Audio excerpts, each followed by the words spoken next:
Right. Good morning, everyone. No breaks. Good morning. Thank you for coming back. I think we should all get t-shirts made next year that says I survived the Cross-Border Livestock Health Conference 2025. Yesterday was rough, but we've got great support here today. It's going to go a lot smoother and a lot better. I'm looking forward to continuing discussions. And, you know, it is really a really unique group that we have leaders of animal health organizations in this room, cross-border. This is just such a unique opportunity for us to work together and really think about how we can learn from each other, how we can use collaborative governance to make changes that are important to us, and be able to take home important ideas and new concepts and innovation to our industries, and then bring that back to this group so that we can kind of keep this cycle going. So today we're going to finish off 3 presentations from yesterday that we didn't get done.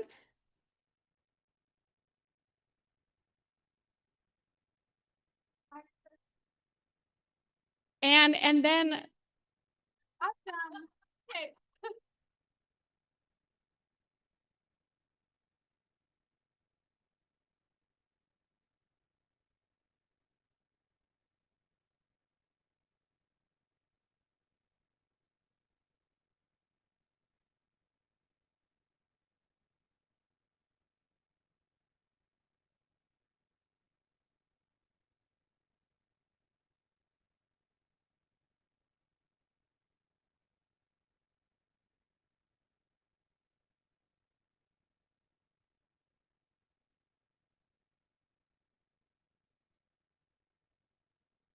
To Teresa Burns to start the day with our talks from yesterday. Thanks, Teresa.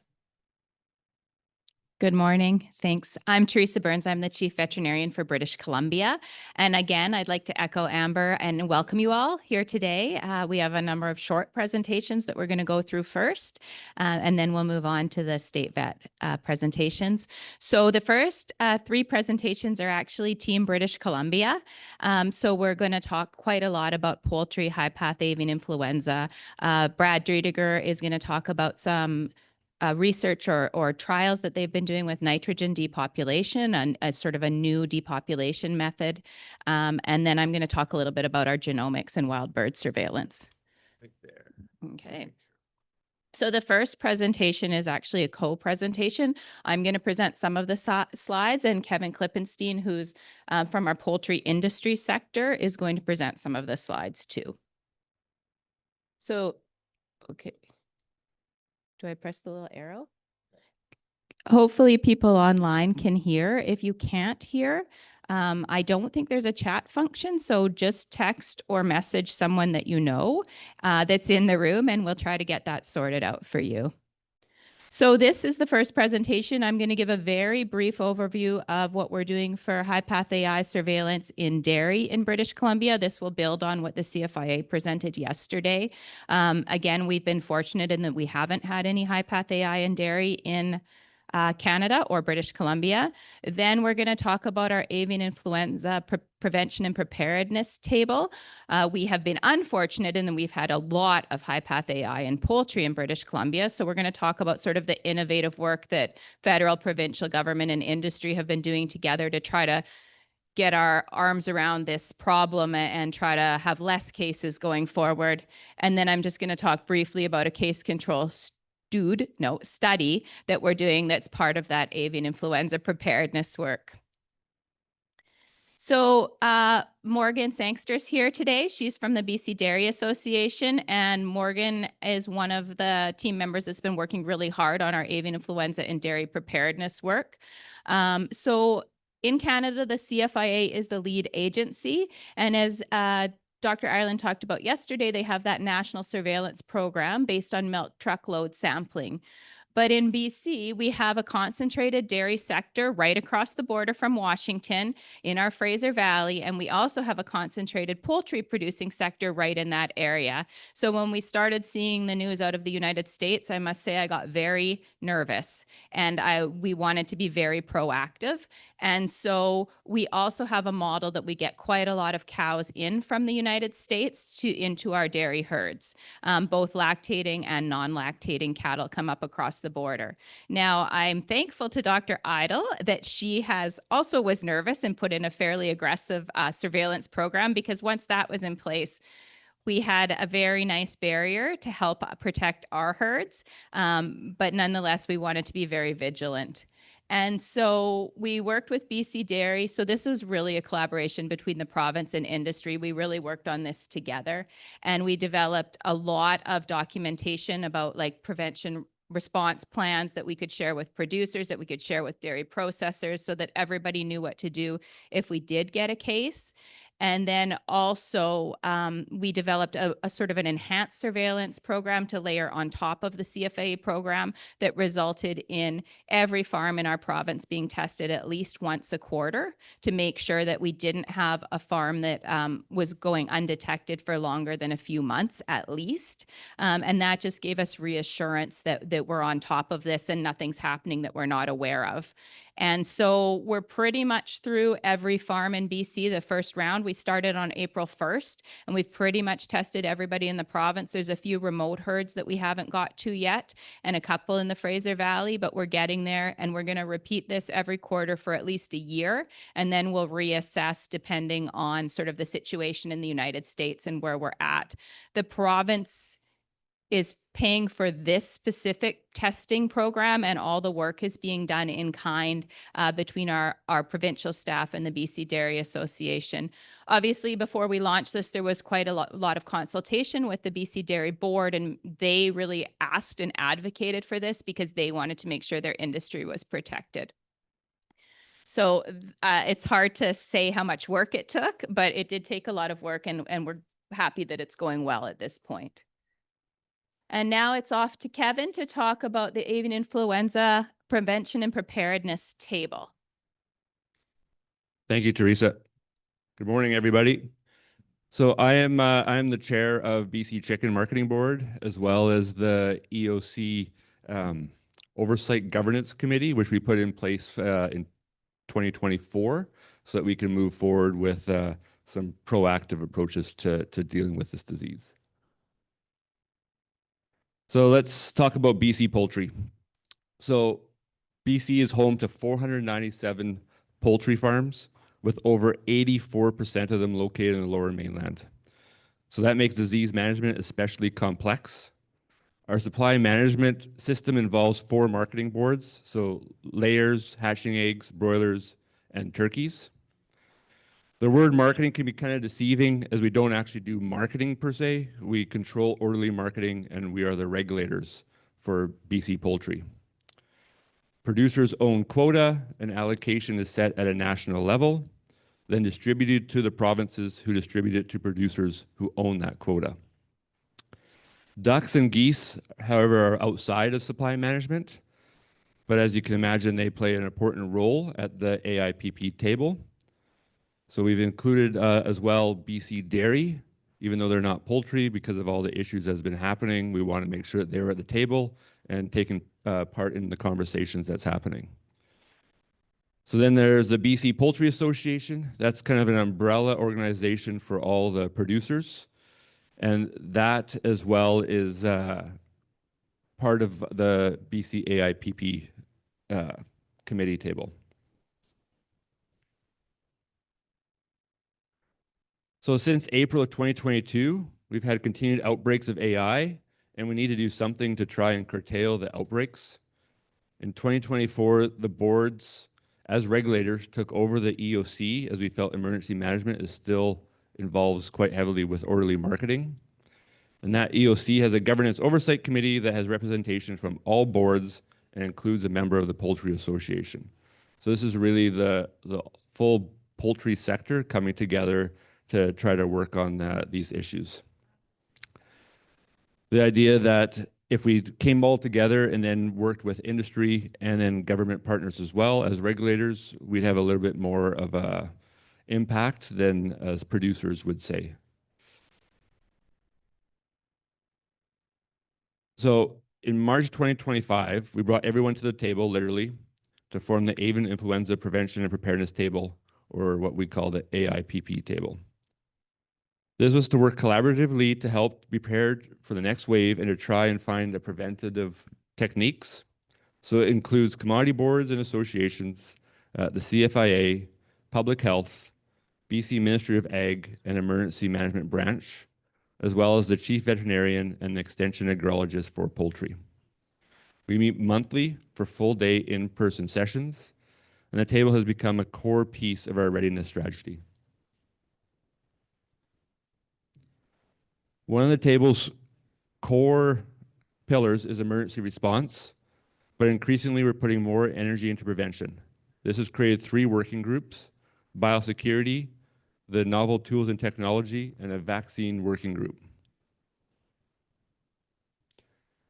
As many of you know, Dr. Ireland's presentation from yesterday, the CFIA is a lead authority on vaccination, and there's already a vaccination task force in place. However, BC has some very unique challenges with high farm density, especially in the Fraser Valley, and a string of severe outbreaks in 2022, 2023, and 2024. So we've launched a BC-specific vaccination working group.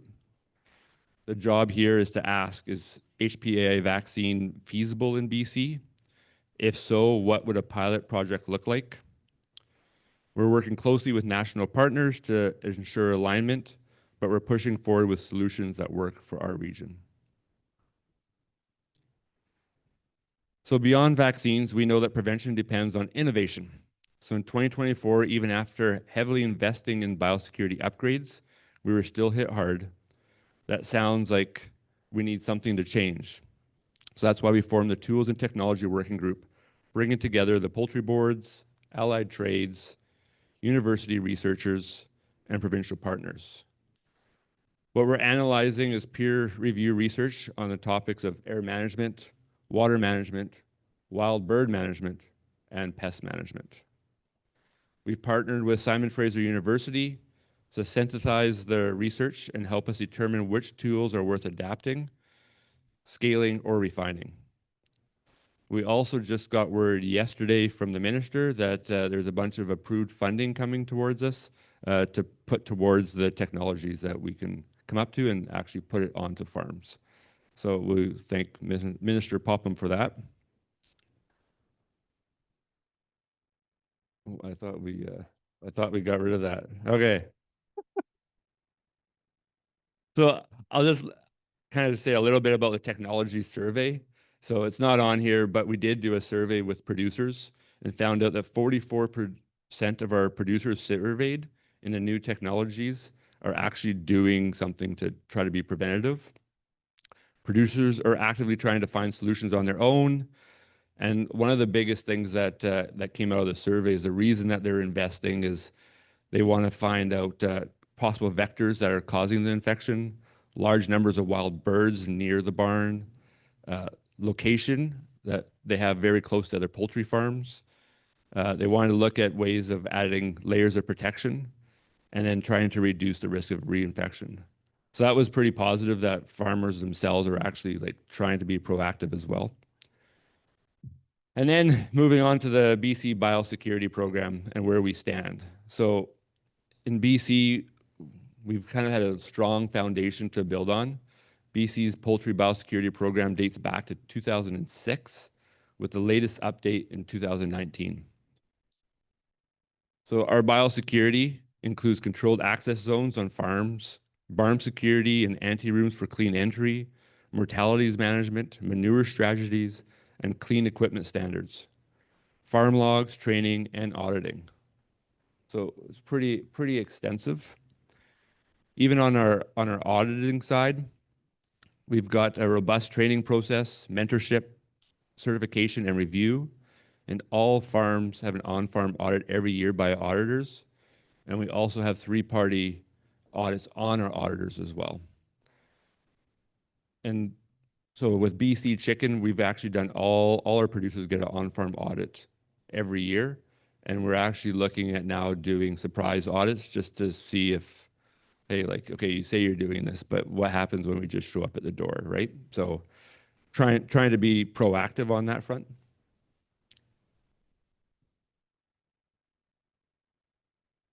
So auditing training. And then the problem. So, and yet, despite everything, we're still seeing a high number of affected farms, and that's just the hard truth. And that's why we're committed to doing something that's more than just tightening the rules. We need to understand what's driving the risk and what that looks like in a case study. So our sector is not waiting for the next outbreak to act. We're investing in data, tools, science, and strong partnerships, whether it's through the AIPP or through our working groups or through long-standing biosecurity systems.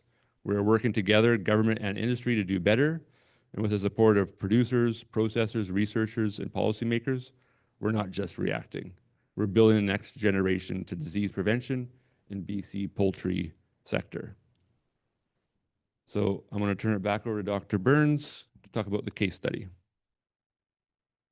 Thanks. I'm just going to quickly run through the case control study. So this is active right now. Producers are participating in this starting a couple of weeks ago, and we're trying to get the data collected by mid-August so that we can have results back to producers before September, because our high path season starts usually in around Thanksgiving, Canadian Thanksgiving, so mid-October. And so this is really just to help identify risk factors that contribute to infection and spread, and to use the sort of real on-farm data to help guide some of the work that we're doing with vaccination and novel tools and technologies a little bit more. So it's a 95-question survey, online survey, that's modified from the BioCheck questionnaire, the USDA biosecurity audits, thank you, and then the Canadian Food Inspection Agency premises investigation questionnaires that they use when they're investigating an actual infected premises. And so here's sort of, it's just a classic case control study where we have cases which are farms that have been infected by high path AI. We're mostly focused on farms that were infected in 2024 because the earlier years they could have changed more since then. But we're happy to receive responses from any producer who's been infected. And then we also have controls who've never been infected in any year.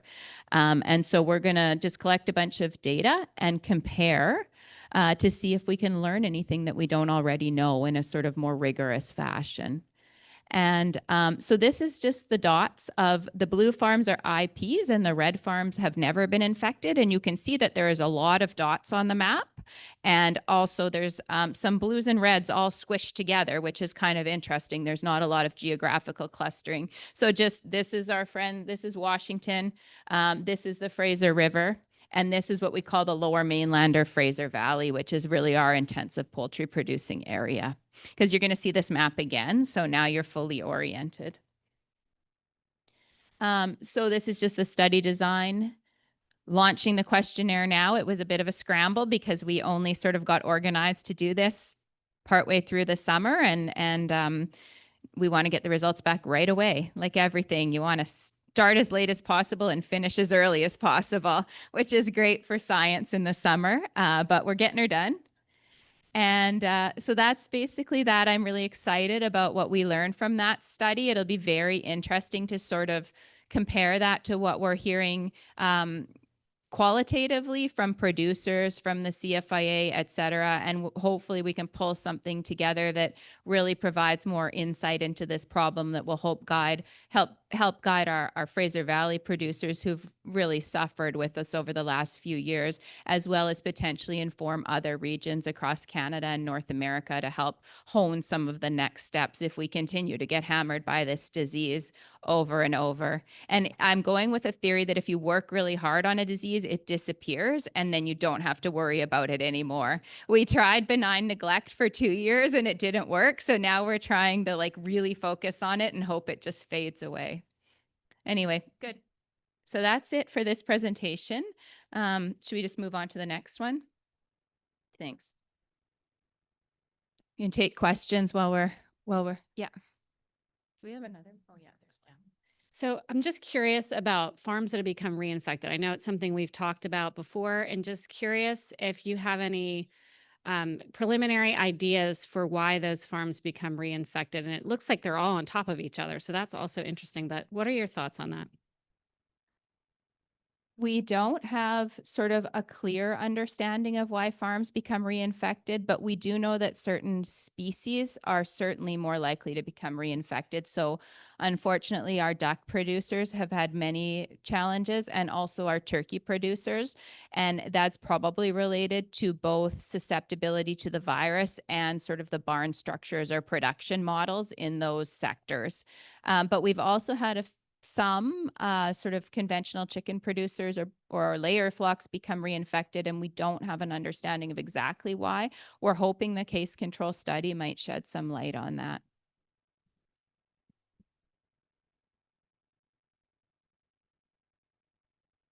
It's supposed to be a different presentation. It's supposed to be Brad Driediger presenting on nitrogen foam. Or nitrogen, sorry, whole barn gas. Yeah.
Hello, I'm Brad Driediger. I'm the president of the BC Poultry Association.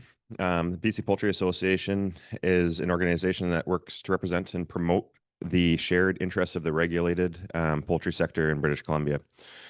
Our membership is comprised of the four regulated feather groups. That's broiler chickens, broiler hatching eggs, and turkeys. I'll be speaking today about some of the initiatives that we've done prior to everything that Kevin and Teresa just talked about, which we're still involved in. I'm really excited about the stuff that we're working on prevention. These initiatives were started over a year and a half ago, again, to help deal with responding rapidly to HPAI, or avian influenza infections.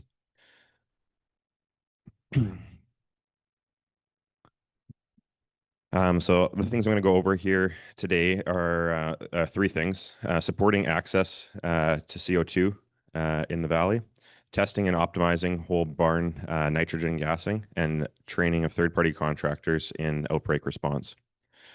There's a lot involved in each of these three. For example, pictured here is a manifold our team has developed, which helps efficiently distribute CO2 from the truck into the barn during a depopulation. In other words, the BC Poultry Association hasn't just been supporting access to CO2 and training third-party contractors on how to use that CO2, but also developing technical solutions to problems contractors might encounter in outbreak response. In this presentation today, I'm not going into the technical details of this equipment or some of the initiatives, but rather the high-level projects and strategies we're pursuing to improve our sector's ability to respond and effectively and rapidly to HPAI. With the Rockies to the east and the distance to Alberta, which is the current source of CO2, it's difficult to access sufficient volumes of CO2 on short notice.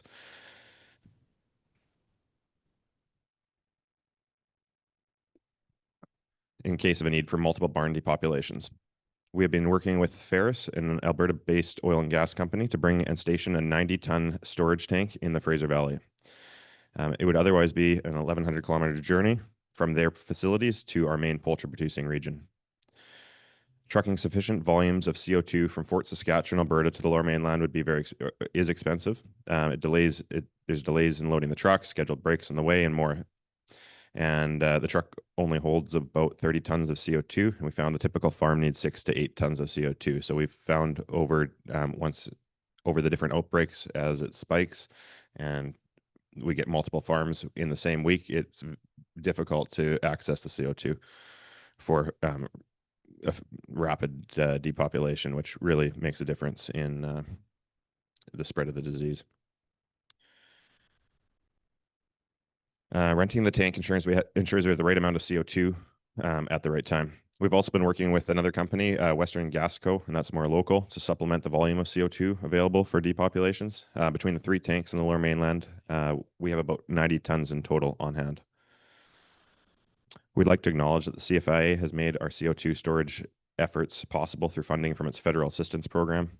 The BCPA's role has been trying to bring all the parts together. None of this would be possible without Ferris and Western Gas Co. making the CO2 available. It wouldn't be possible without the contractors to do the barn depopulations or without the CFIA funding.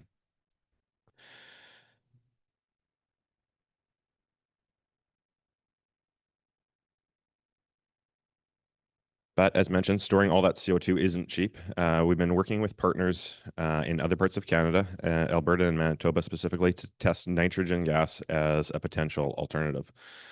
Livestock Welfare Strategies is a company based out of Pennsylvania, has been contracted over the last year and a half or so to test the technology. Our findings indicate that nitrogen is efficient, effective, and humane.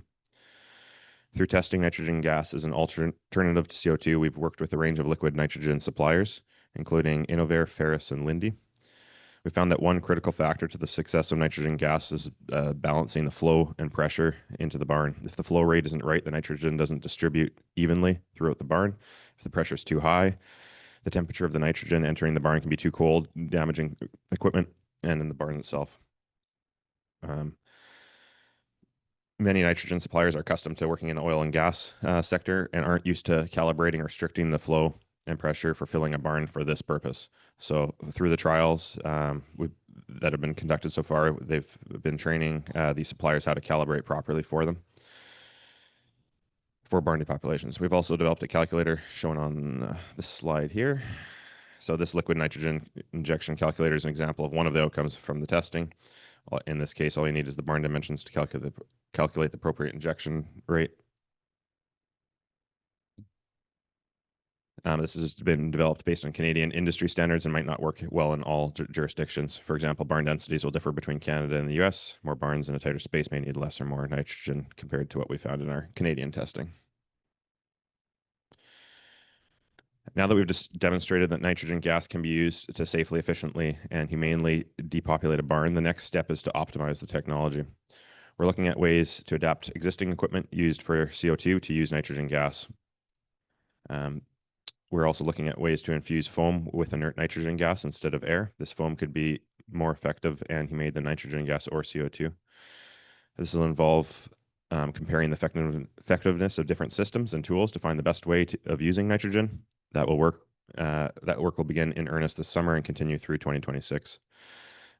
Pictured here is a part of a Cortex Cerebrus environmental monitoring system, which could be used for automated reporting on barn depopulation as it's in progress, helping to inform the changes to the injection rate of the nitrogen gas in the barn. It's just one of the tools being tested as part of the optimization efforts. Also want to acknowledge the important role of financial support from the province of British Columbia through the Ministry of Agriculture and Food. This funding has helped the industry undertake that project.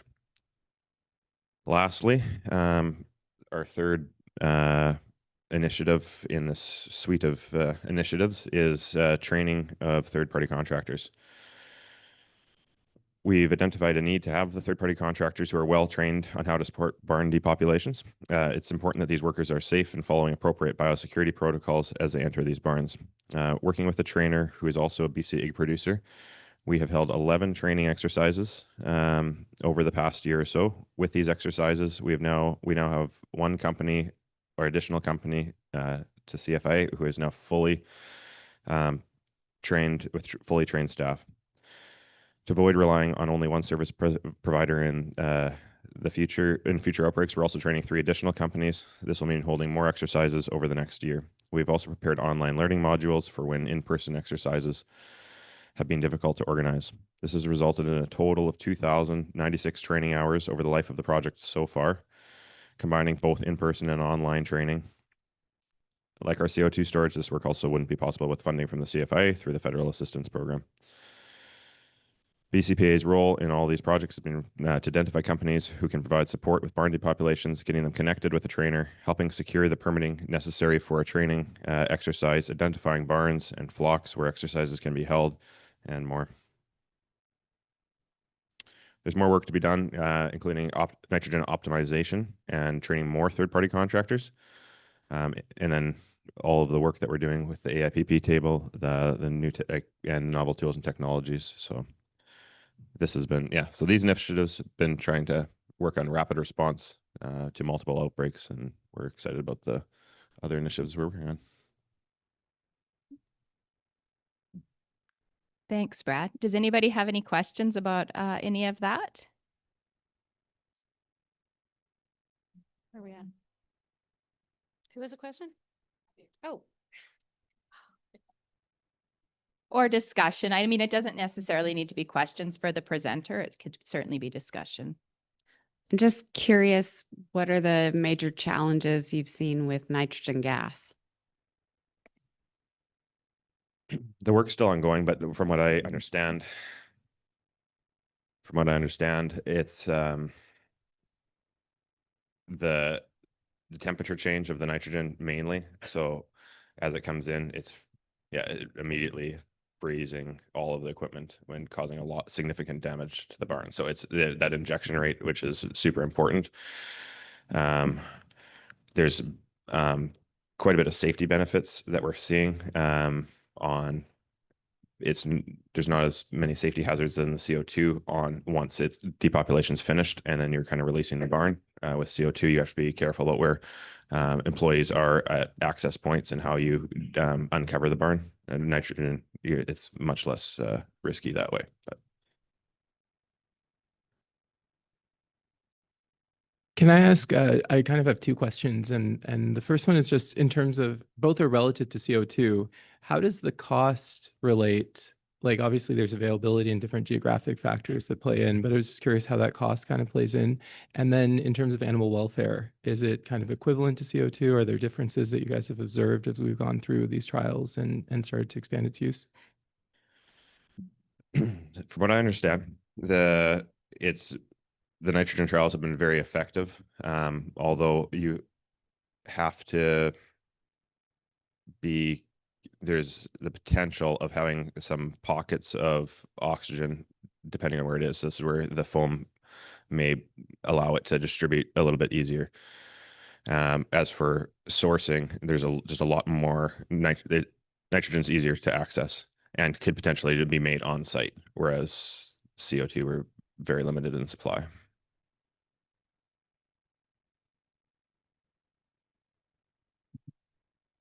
yeah, I have two questions. One is, as far as I know there's been some delay in depopulation in BC and here as well, just getting CO2 and trying to do it humanely.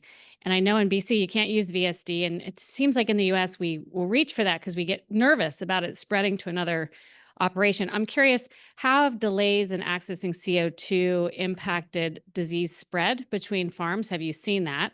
And my second one is about worker training and PPE requirements and PPE training and what you require.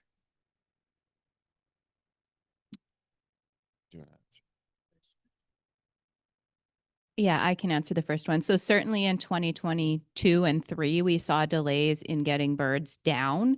And that was really the stimulus for all this work that was done since then. And kudos to the CFIA and the poultry industry. The operational response is pretty tight now. I wish we didn't have to have this operational response, but the mean time to depopulation is, I don't know, what is it, 1.5 days now, Mandy? Whereas before in 2022 and 3, it was like 7, 5, many more days. So we were certainly concerned, not just about spreading from farm to farm, but also about these sick birds not being dead. And so we're in a much better place, but we also want to have more tools in the toolbox so that I'm bullish on the nitrogen, the whole barn gassing. I think the work has been tremendously strong. And I think that it's definitely a tool that I would like to see once we get the final pieces of data in the toolbox, so that we aren't ever in a situation again where we can't do what we need to do in a timely manner. Does that answer? I think there was another question about PPE for nitrogen, and I don't know that, or like protective equipment for nitrogen. I don't know that. I don't know if anyone else can answer. Yeah, I don't have that answer for you. Yeah.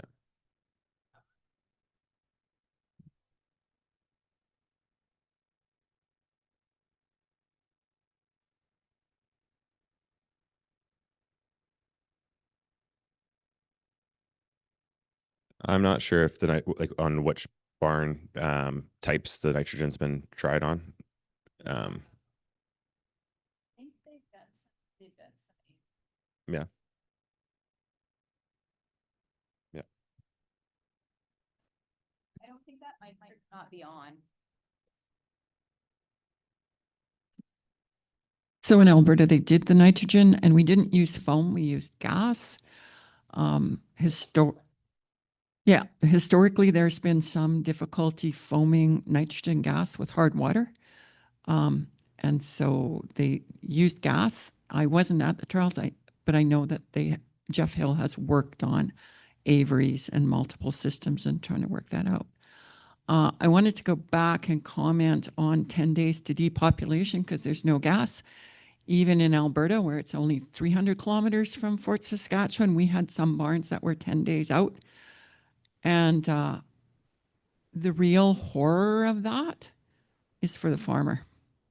Those birds are dying, they're stinking, and you can do nothing, and you can't even be merciful. It's harder to kill them. Yeah, yeah. And then of course we got the one barn where we didn't have gas, and we detected it really, really early in the dead bird in the surveillance around the 3 kilometer zone, and the birds wouldn't die. It was too early in the infection. Of course, that just puts the whole response into and gets producers upset. And fortunately, well, not fortunately, but with the later on trials, they took samples from that barn and tested them, and it turned out that it was just really early in the infection. And as the gas finally arrived and they were depopulating the barn, there were birds dying already. But it just, the humaneness of not having euthanasia available is just incredibly distressing.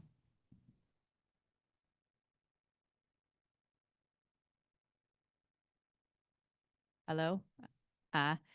So we're going to try to stay slightly on time today. So we're going to move on, and hopefully there'll be more opportunity for discussion at the end.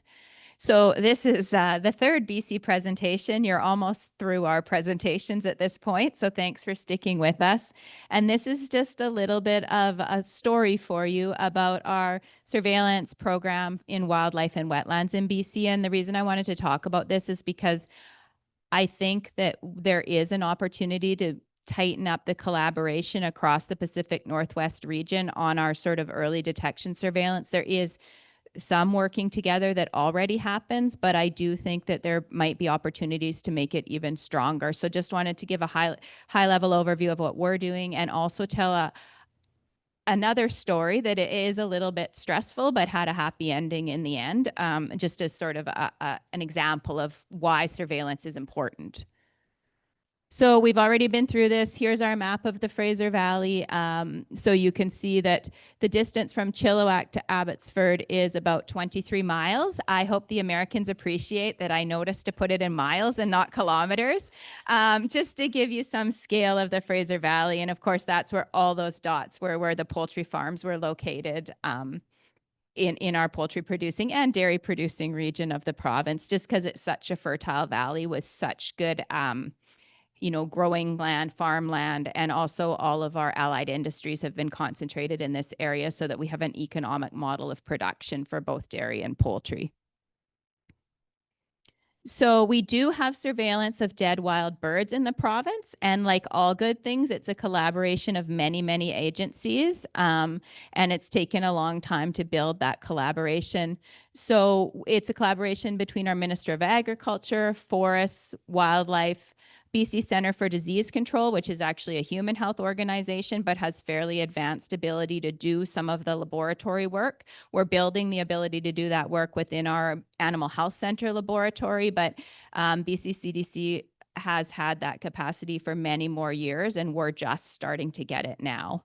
And then Canadian Wildlife Service, which is a federal agency. And so basically we collect swabs from wild bird carcasses, and then we screen them for avian influenza viruses. And if they're positive, then we sequence them. And to date, the sequencing is happening at BC Center for Disease Control. The PCRs could happen at either lab. It just depends on the Animal Health Center's operational capacity given surveillance for actual poultry cases. Sometimes they're so busy with that the wild birds get sent to BC Center for Disease Control. And so once they're sequenced, then they get subtyped, genotyped, and they get put on a phylogenetic tree so that we understand what's going on in the province. And this is just the genotype classifications for 2024, which is on our dashboard, which I'm going to talk about in a minute. And this is the species that we found avian influenza in wild birds. So just probably the usual suspects, I would say. We cannot test every wild bird found on the landscape. So to get into our lab, the wild bird has to be found. So places where there are no people, the wild birds are probably not found. And then we have to consider it a species of interest. So it's either near a poultry farm, it's near a human, there's been some human health exposure, or it's convenient to pick it up. We have a team that goes out and collects the wild birds and samples them. So those all influence which birds actually get submitted to the lab and tested. So it's certainly not comprehensive surveillance. It's sort of convenience plus some priorities put on top of it. And then we also have a wetland sediment surveillance program. So every fall we do surveillance on some certain wetlands in BC, in the Fraser Valley, the poultry producing area, to try to understand what influenza viruses are being detected in those wetlands to give us a signal of what we're expecting to happen in wild birds and in poultry. It's not that easy to get influenza out of wetland. It's much more complicated than getting it out of a dead bird or a sick bird. And so this program has required a lot of science, I'll sum it up that way, to get to where it is, where we can get within a couple weeks, we can get what's in the sediment out of the sediment and onto trees so we understand what's going on. And then this is the dashboard, which is publicly available. So anybody can look and see what's happening in BC with regards to our wildlife and wetland sediment.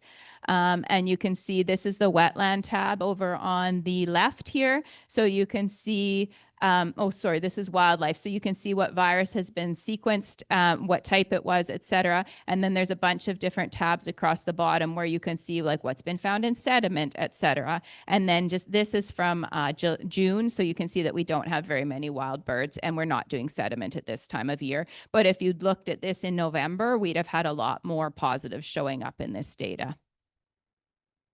So there was some key insights from doing all this work that were interesting to us in terms of understanding how the virus is spreading in wildlife and wetlands and what that likely impact would be in poultry.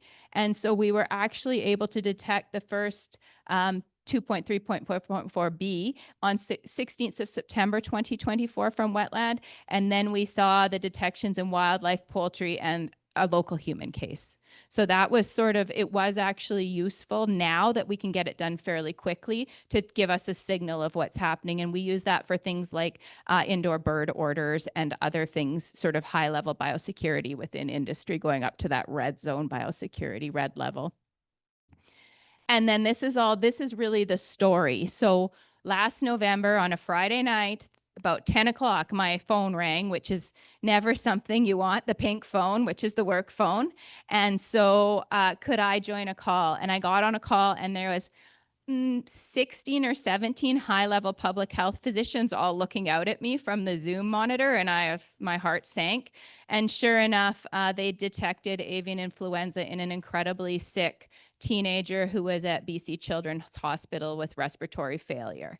And so of course, you feel that sense of blame and stress, and they want to know where this kid got this from, and is the poultry industry implicated in this. You know that feeling. I know Amber knows that feeling too.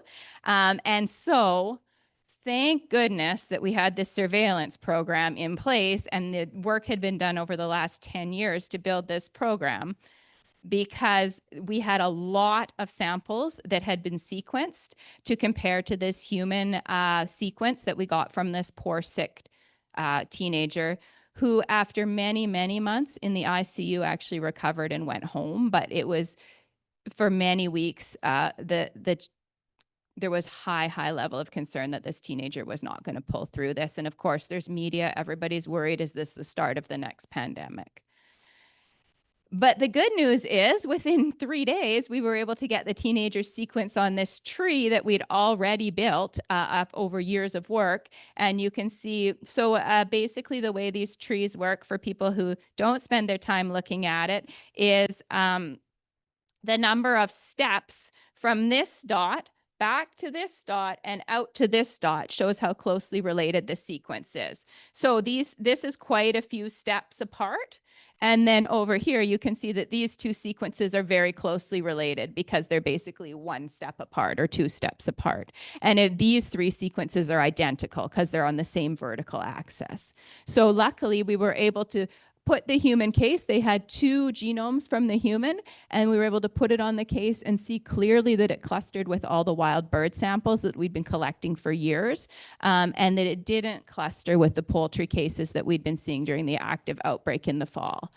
But if we hadn't built this system, we wouldn't have known this, and we'd have really been operating in a black box, given this critical high stress, high interest situation. And that's the end of the deck. I just wanted to, and Amber, you can see we have a Washington case on there too. So somebody shared that genome with us. Good. So that's the end of this section. Any questions, quick questions? Or we can move on to the new, the old, and the ugly.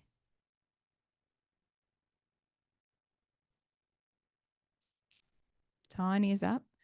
Okay.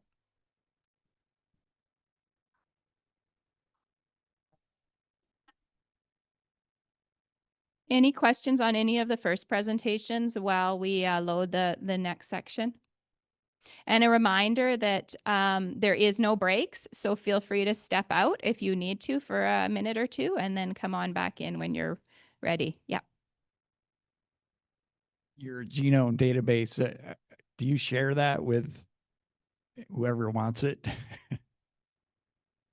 Yes. So all of the genomes are uploaded to a publicly available database. I think it's called GSAD. I don't do the genome work. I just see the trees and make decisions. But we have a team of about 4 or 5 people across the BC CDC and our provincial ag ministry that work on this, every week. But they are all publicly available, and we try to upload them almost in real time.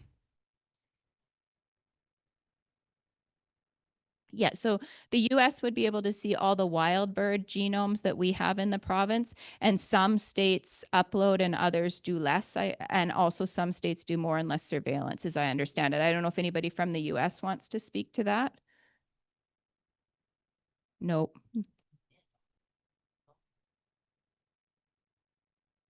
Yeah, I know all of NDSL's sequences are made available publicly because we get comments from the health department all the time.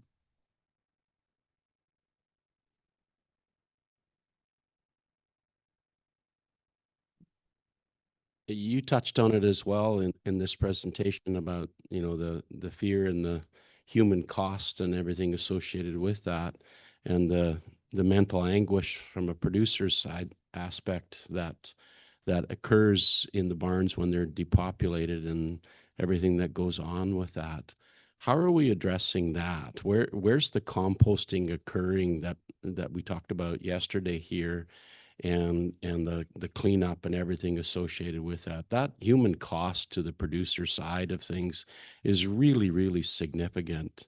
And the mental aspect of it is probably the biggest one. So I'm not sure who can comment about that, but I see you taking the microphone over.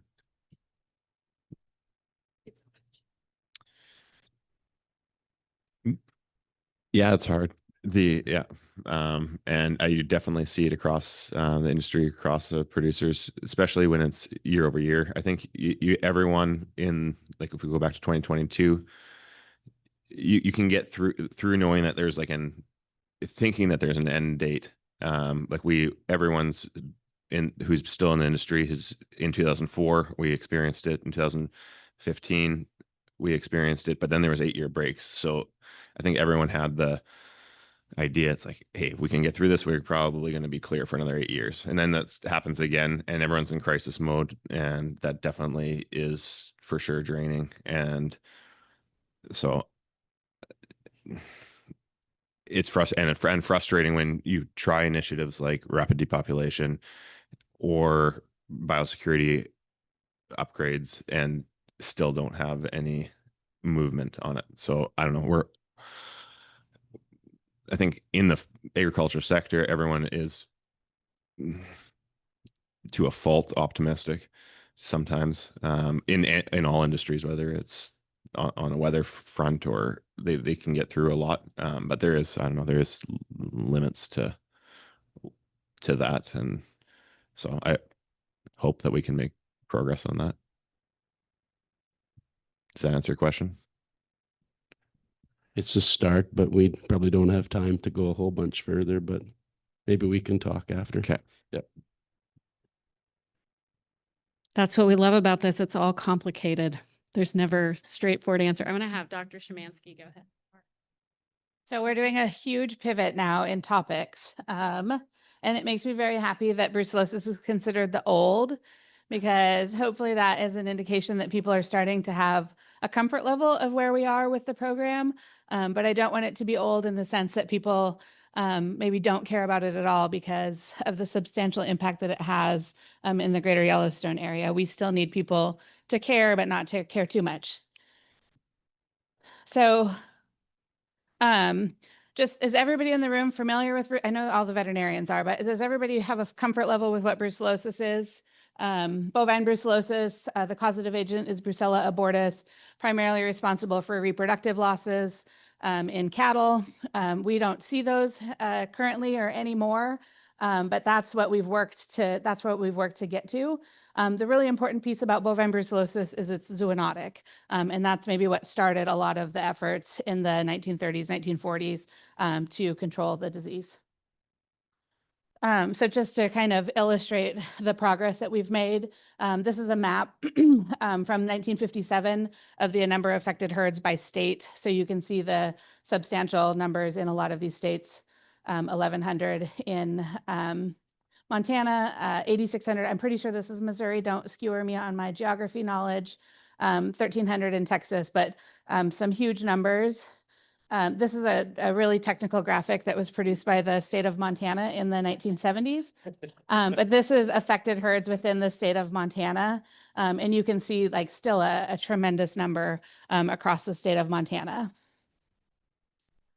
And to kind of tie in the zoonotic piece to this is from the 1950s until the early 2000s. This is the herd reactor rate in the United States. That's the dashed line, and then the number of human cases in the United States. And so there really is a strong correlation that as we have controlled the disease in livestock species, we have been able to almost eliminate it in the United States and people as well. We still see cases in the United States. Most of those have some sort of international exposure and not exposure within the United States. So as it stands currently, the United States is considered free of brucellosis. All 50 states are classified as brucellosis free. However, we still do have a wildlife reservoir. That wildlife reservoir exists around Yellowstone National Park. This is the kind of the intersection of the state of Montana, the state of Idaho, and the state of Wyoming. This square right here is Yellowstone National Park. And so Yellowstone National Park bison and elk in the greater Yellowstone area are infected with brucellosis. And we occasionally see spillovers from those wild populations to livestock species. These boundaries here are the respective management areas for the 3 states in regards to brucellosis. So Montana's brucellosis program, This is something that I've been in my role. I've been with the department for 15 years, but I've been in my role for 3 years. And as you step kind of up into the next chair, you realize that like how your hands are on a program is a little bit different than it previously was. And so for me, this has been about framing kind of the conversation or the talking points around brucellosis.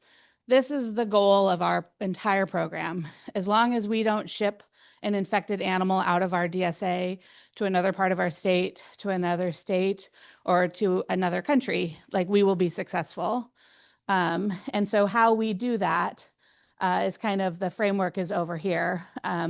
We need to know where infected wildlife are so that we know what population of livestock we need to have under surveillance. Those are the two big pieces. Where are the wildlife? That will inform the livestock that we need to be concerned about. These are kind of the bonus tasks that we work on. If we identify everything sexually intact that leaves our designated surveillance area or our control area, even if they show up in Kansas infected and they've got a Montana tag in their ear, Kansas will go, this makes sense. We're going to call Montana, knowing that she didn't pick up that infection in Kansas. Vaccination of cattle and domestic bison that are at risk of exposure. That being said, every infected animal that we have pulled since the start of our program in 2009 has been a brucellosis vaccinate. So it does not prevent infection. The good news is that all of those animals were pregnant when we found them. So we think that there's some benefits as far as keeping those cows pregnant and reducing the severity or the clinical signs of the disease so that we can find it before they have an ability to transmit. And then where we can accomplish it, spatial and temporal separation of livestock and wildlife on the landscape. For Yellowstone National Park bison, we have a separate bison program. We are able to accomplish complete separation of those two species. So it's almost a non-issue of the ability of Yellowstone National Park bison to transmit to wildlife. For elk, that's a little bit different beast to try and tackle. Elk move across the landscape substantially different. They cover a lot greater ranges. And so elk is where we do a lot of our work.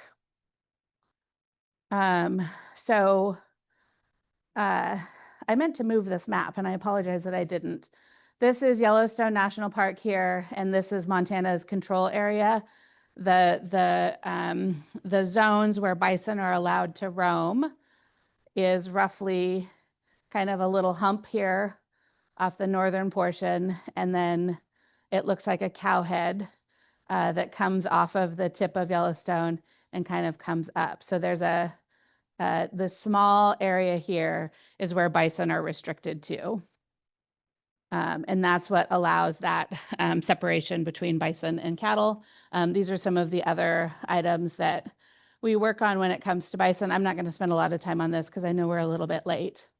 And then the other big one is elk surveillance. This is another variation of that graphic where this is the corner of Yellowstone National Park, and this dashed line is the border of our management area. All of these colored polygons are where we have collaborated with our wildlife agency to do live captures of elk. So every year they'll go out on the landscape and capture between 100 and 150 animals. They'll collect blood on all of those animals, and they'll put radio collars on roughly 30 of them. And then they're gone. They hold them and they're gone before we get results. But what that tells us is, are any of those animals seropositive for brucellosis? And then 2, over the next year, those radio collars will give us movement data about where those animals are moving. And so each of these polygons represents a capture area. You'll see that some of the polygons are within the border. This polygon here, the border used to be south of it. When we did this capture here, we found infected elk, and so we adjusted the boundary. Likewise for this one here, all of these outside ones all have had negative populations of elk that we've identified. And so that gives us confidence that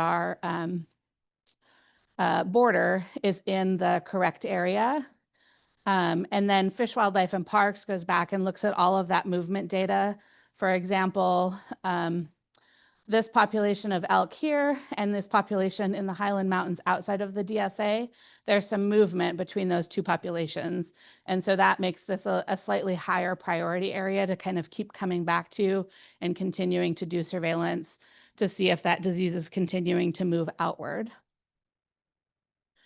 In addition to that intensive surveillance that we do around our designated surveillance area, anytime Fish, Wildlife, and Parks handles elk anywhere in the state of Montana, they will collect blood for brucellosis testing. So that gives us great information about wildlife across the state. And then again, our technologies between our agencies are slightly different, but this is a map that we put together. This is excluding our counties that contain the management program. This is all of the brucellosis testing that happens around the state of Montana to show kind of the additional surveillance that we accomplish independent of the intensive surveillance around the greater Yellowstone area. So all of that establishes a boundary. That boundary represents about 709 herds that either use the DSA full-time or on a seasonal basis. It's about 120,000 cattle. It's about 5% of our Montana cattle herd. Interestingly enough, it's about 5% of Montana's land mass as well. And we do about, I would say 85 to 90,000 tests a year pretty consistently. So we're testing a really high percentage of cattle within that surveillance zone. Can you advance my slide?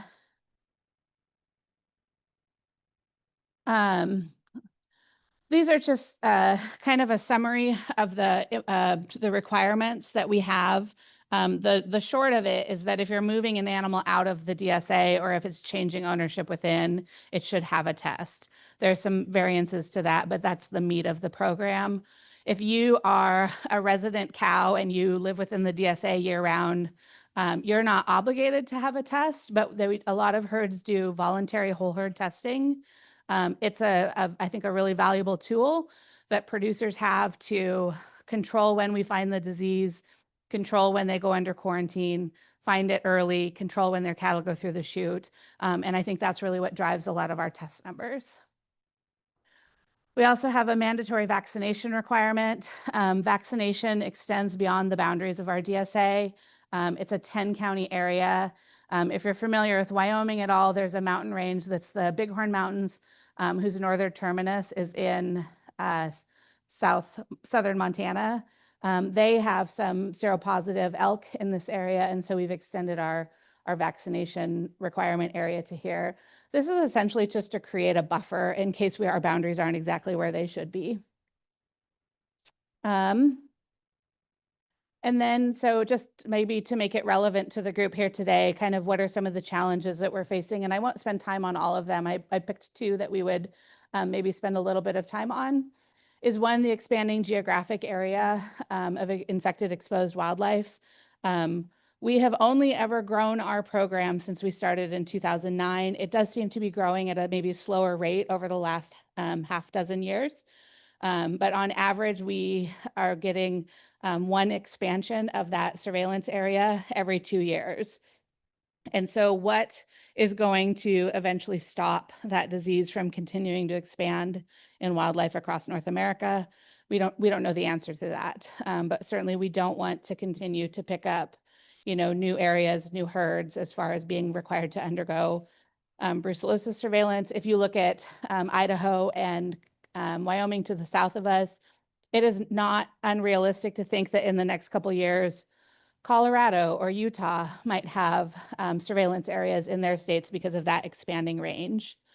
And why is that range expanding? The lack of substantial research on diagnostics, preventatives, and treatments for brucellosis. In the United States, up until last December, brucellosis was listed as a select agent. Those are diseases that might be used for in a terrorism capacity. It was finally removed from that list in December.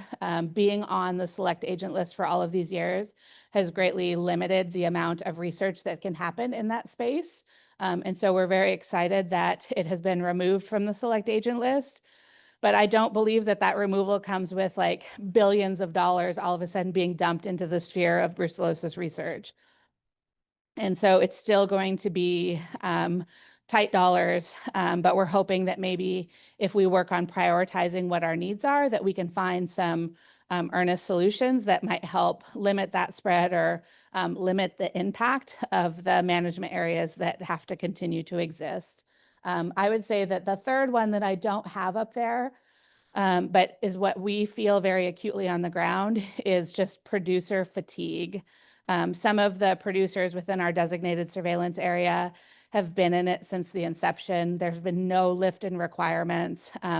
They are testing these animals every year.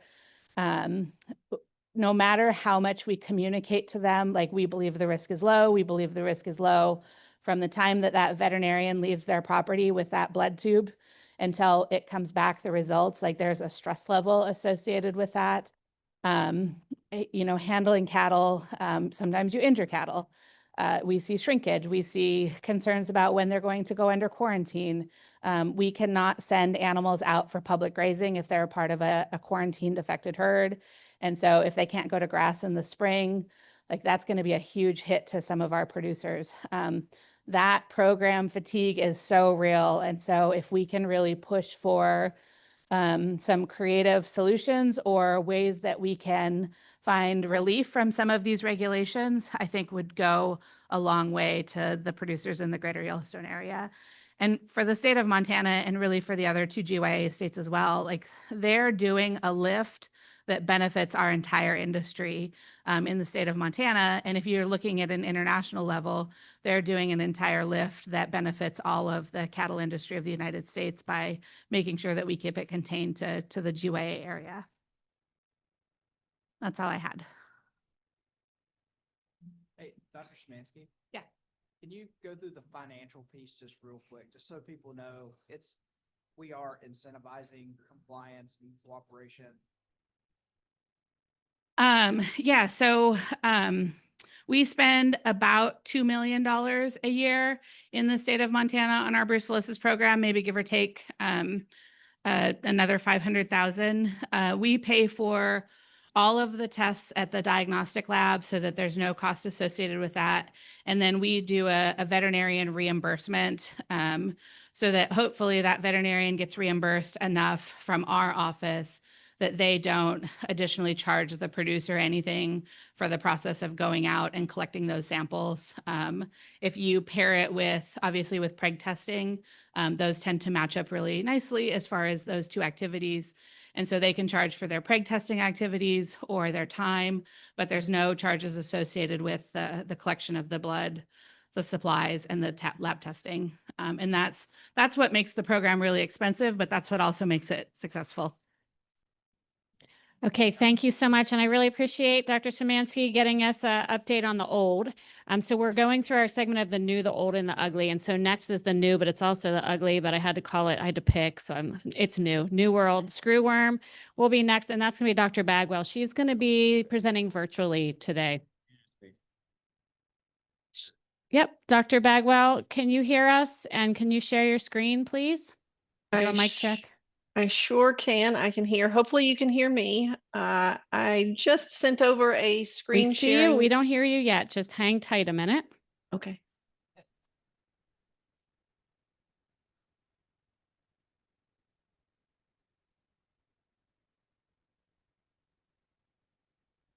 Can you share your screen? I'm unable to share. It says that it's not allowed for the Uh-oh. meeting. We can't hear you yet, but.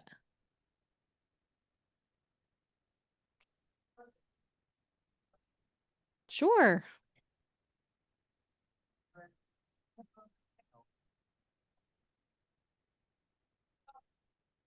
Just for the people on, then I'll take it back. Lee Rosengren, Canadian Cattle. Thanks. Fabulous presentation on brucellosis. Two questions. The first more biological. The second one maybe a little more political. When you went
distributed themselves a little bit out.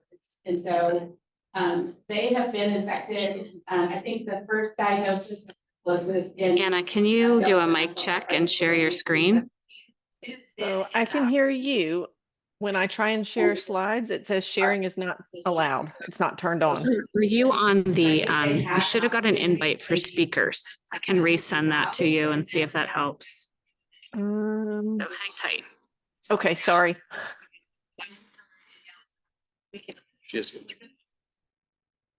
Our elk population outside the part of it. We have one elk population that's about a 60% infection rate, but most of them sit closer in that, like, I would say like 3 to 6% range. So substantially different in the elk populations outside. So that's maybe the distinguishment was when we eradicated it from the cattle herd, then we could finally see the impacts of having that wildlife reservoir in the greater the second question, I don't know. I know that in working with other states, for whatever reason in the state of Montana, we have a tremendous relationship with our public health entities, with our wildlife entities, and with that have really allowed us to do a lot of strong collaboration. And it was cultivated long before I came to the department. We just tried to not never mess it up. Because it makes us all stronger on TV, on CW.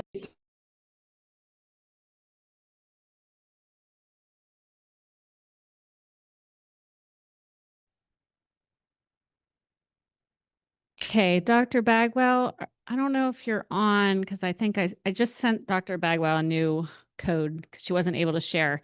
So I don't know if we can pivot. We're really good at this in this group. We're flexible. And this conference is really about resilience. So what I realized is we're just very resilient. It kind of speaks to the conference. So if we don't have Dr. Bagwell right now, could we get the ugly to come up? Not that you're ugly, but the disease is African swine fever.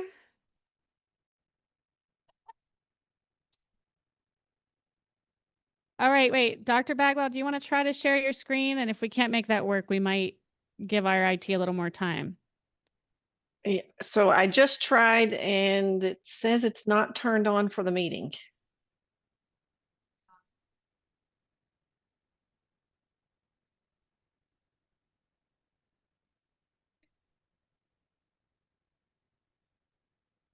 I don't see how to.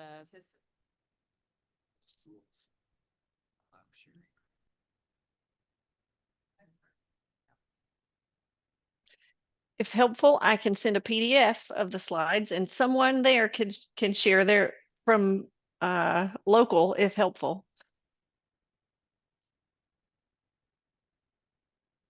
I'll tell you what, if you have time, would you mind hanging on till the next presentation gets done, Dr. Bagwell? Would you have time Sure. for that? I'll Okay, be we're here. going to go ahead with our in-person presenters and we will sort this end out. If you could email me the PDF, at least we'll have that. So that'd be great. Thanks. It'll be on your way. Okay, back to the ugly. That look when I was handed the mic too. Ooh. Good morning, everybody. I did send a copy of the slides. I don't know, are you guys able to pull up the presentation?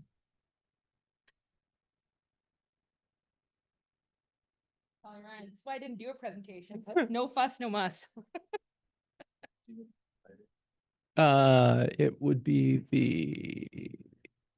yeah, I sent it to, oh, no, I sent it to Ben this morning because he was, I can flip it now. I can plug it in.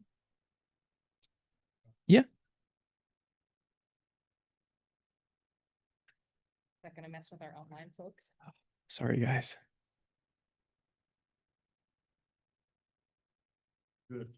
Oh, you want me? Awkward stairs. Does this have a HDMI? No, port? That's fine. I would need the just USB-C. Oh, but if I share it, then I can't see my speaking notes. That is. Is it, is this connected to the email? Can I just share it there? Or? Oh, actually, you should be able to do that, except it would just, these slides, I don't think would. Oh, be I could do viewable for the- multi. It would not be viewable for the Zoom attendees. Oh, that's fine. It's just gonna flip. Yeah, Okay, is that going to be? it's There we duplicating right go. now, but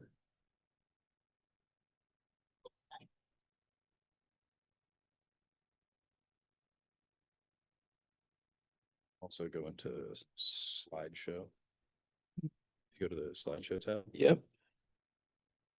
Okay, so it's automatically going to do it. So if you just hit the presentation, it should presenter mode.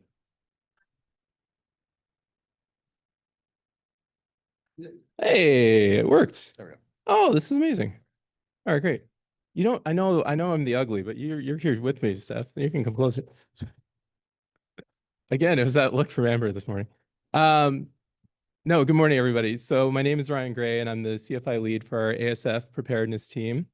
And we coordinate all ASF preparedness work at the CFI and are the central point of contact for industry and other stakeholder groups. So we recognize early on that there's so much multi-branch activity that's required for ASF. We have our obviously operational impacts, we have our policy design, our international folks, and youth scientific capacity. So we wanted to provide a bit of a coordinated and collaborative space where we could kind of be aligned in what we're actually doing and prevent a unified front to ease relations with our stakeholders too. So I'm leading that team since 2023. And my background is actually more on the food side of the agency. So I started in food safety back in 2009, spent most of my career managing different food programs in Southern Ontario. Before they must have gotten really desperate during the AI response and asked me to step into the Ontario command system structure and got to meet a lot of really, really smart vets that I had met before and get to learn a lot about that response. So since then, they haven't been able to get rid of me, and I ended up working a little bit with the NEOC and now on the ASF file for the last couple of years. And once you get, I don't know if you guys can relate to this, but once you start working on a species-specific disease, you start to see the species everywhere. Everybody starts to tag you with the species. So down there are the little Lego piggies that my kids gave me to travel with, and I've actually got them with me, so I'll lay them out as a good luck charm. Yeah, they're the little Lego guys. And they're there on the flight, so I sent that picture back to my wife and kids, and I guess it's true that pigs can fly. And then landing here in Seattle, it was nice to come explore the market and take a picture of, I think it was Rachel the pig. And I didn't get to see Billy on the other side, but hopefully on the way back. And I share this really because the risk of ASF is real and places the health of the pigs in our pork industry at risk on both sides of the border. And immediate action is required to try and mitigate that risk, prepare for it, and just get ready. So to start, I know many of you guys are familiar with the disease, but I'll share a little bit of background on the disease and why it's so important.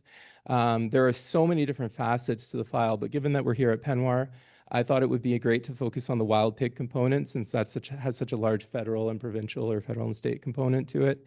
And then finally, we can talk about some next steps before turning the mic over to my colleague, Steph, for more of the provincial perspective. So jumping right in, ASF is a serious viral disease of domestic and wild pigs. Depending on the strain, up to 100% of ASF-infected swine may die. The virus has never been detected in Canada or the USA and is not a danger to human health or food safety. So it's not zoonotic in nature. There's no approved vaccines or treatments in North America at this time, and it is very hardy and resilient and can survive on the surfaces and in various inside pork products. So similar to yesterday's discussion, it can be transmitted through the movement of infected pork products or even animals. So anytime we talk about the significant risk from ASF, it's important to remember the reason why we're having this discussion. If there is a detection in either country, it would have disastrous effects on the industry and the health of animals. So we've known about ASF was first described in 1921 and back in Africa, but really it's the last decade that we've seen this intensified global spread of the disease. In 2018, 19, it hit China and Southeast Asia, which was pretty significant and a serious wake-up call for us here in Canada and North America. And in 2021, it was right on our doorstep, being detected for the first time in the Western Hemisphere in the Dominican Republic. And the USDA, my USDA colleagues have done a lot of work to try and ensure that spread doesn't come any further. And we protect kind of the territories and other countries in between mainland North America and Dominican. And even since then, since that 2021 detection, 12 new countries have detected the disease. Another 11 beyond that have seen the disease spread outside of established areas domestically in those countries. And the numbers are really staggering. And remember, these are only the reported numbers. So the true numbers are likely much higher, but we're talking about nearly 1 million domestic pigs being impacted. And the total animal loss is over 2 million as of the last month. And really just the staggering number of countries and territories that are reporting ASF being 64 globally.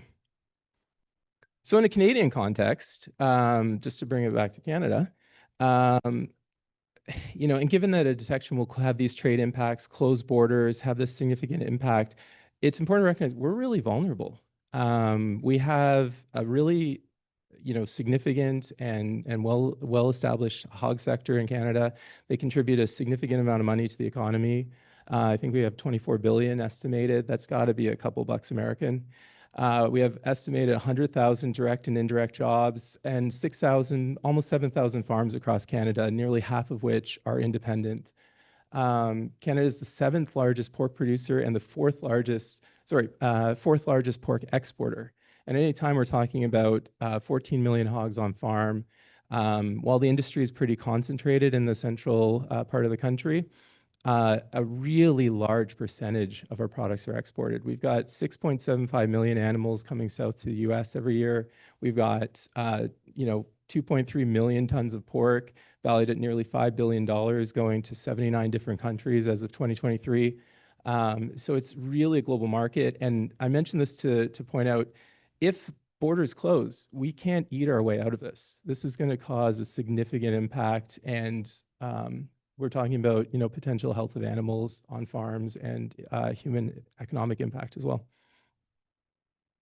But here's where I come back to Penwar. And the curveball in this whole file is wild pigs, because as we heard yesterday, for some foreign animal disease, as you guys might be aware, it can be in wild populations, it can be established, it can be present, and so be it. But with ASF, if a detection is made in wild pigs, it will have the same repercussions and impacts as if it was on a domestic animal. And that brings a multi-jurisdictional aspect to the file that just adds a little more fun. So wild pigs, important to recognize they're non-native to Canada. They are invasive species, and the ones that we have are typically they were a hybrid of European wild boar and domestic pigs. They were brought into Canada in the 80s to try and create a new market for meat production.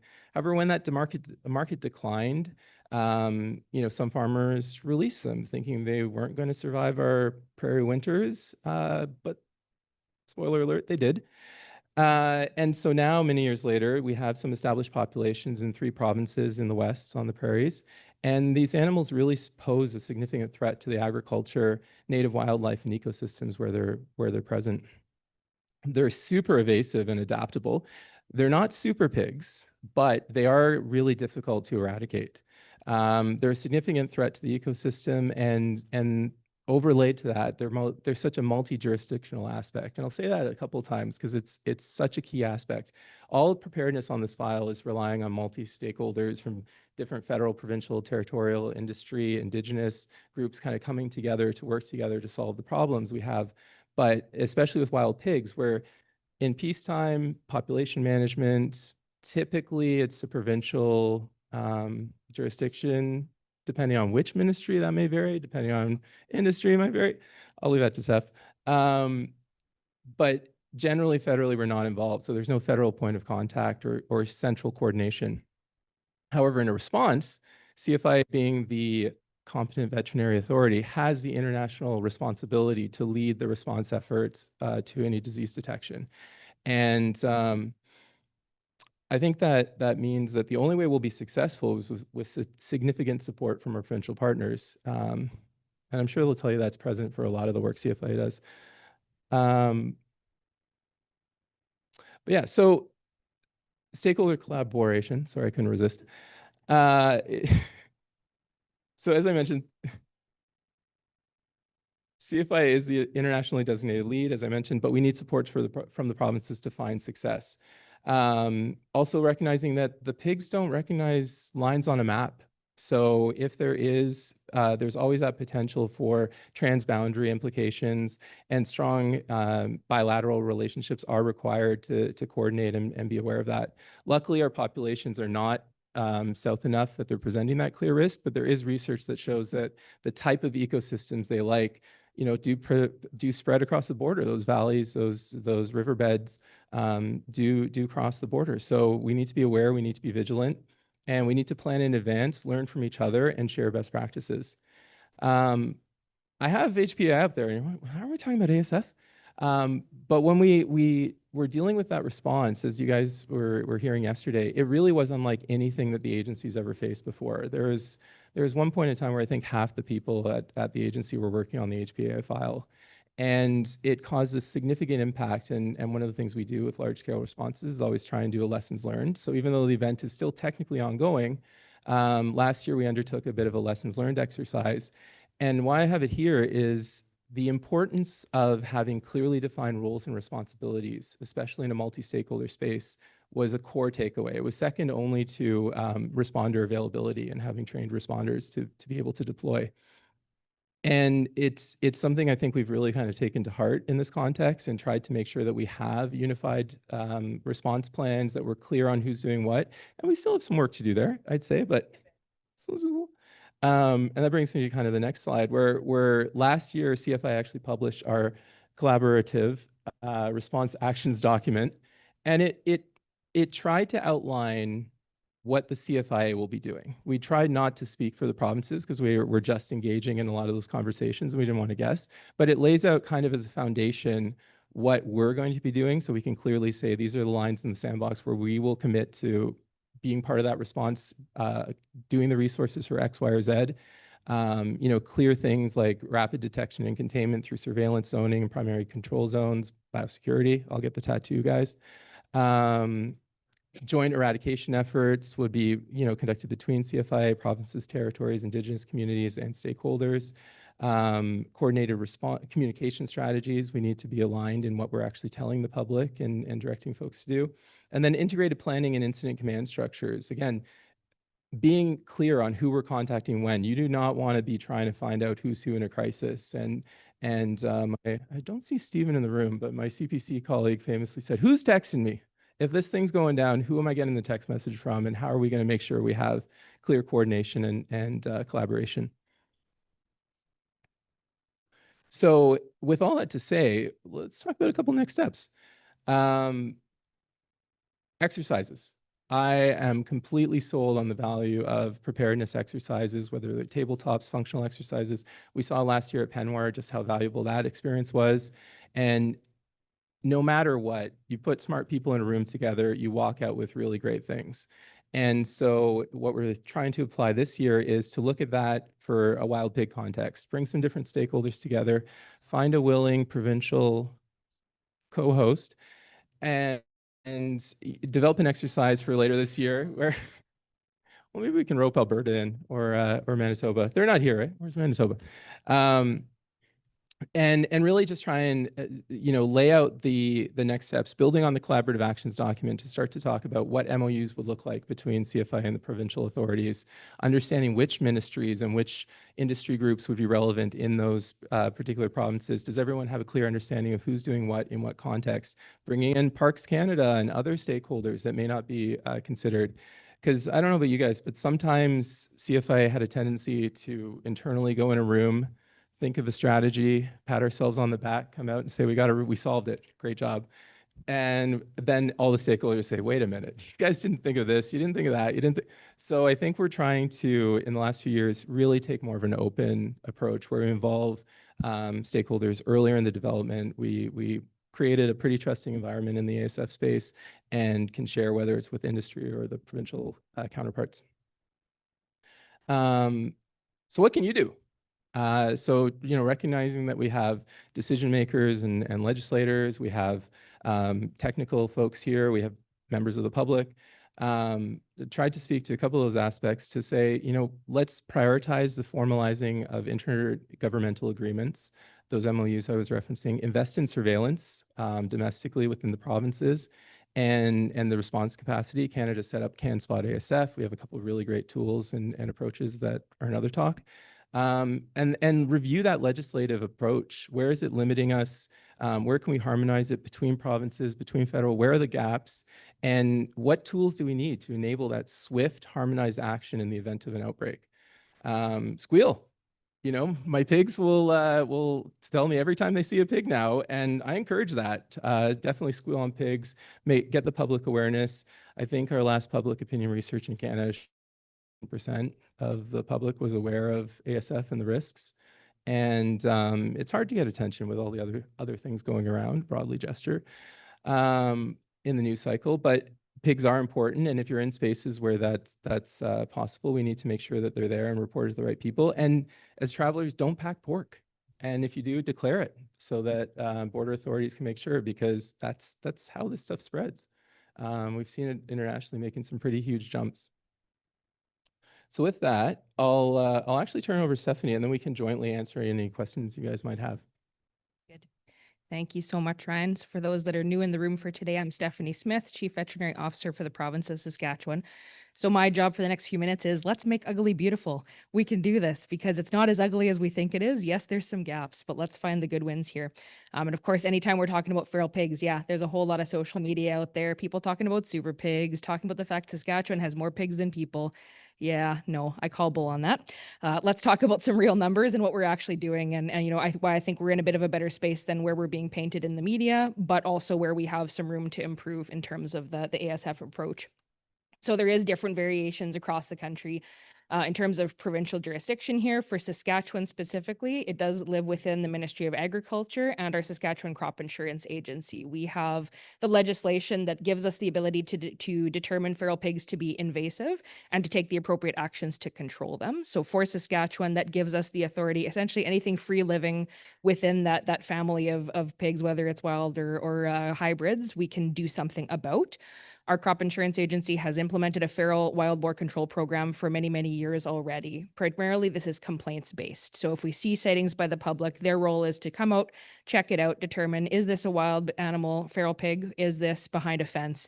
If it's behind a fence, then we need to work with the RM with stray animal legislation, deal with that problem.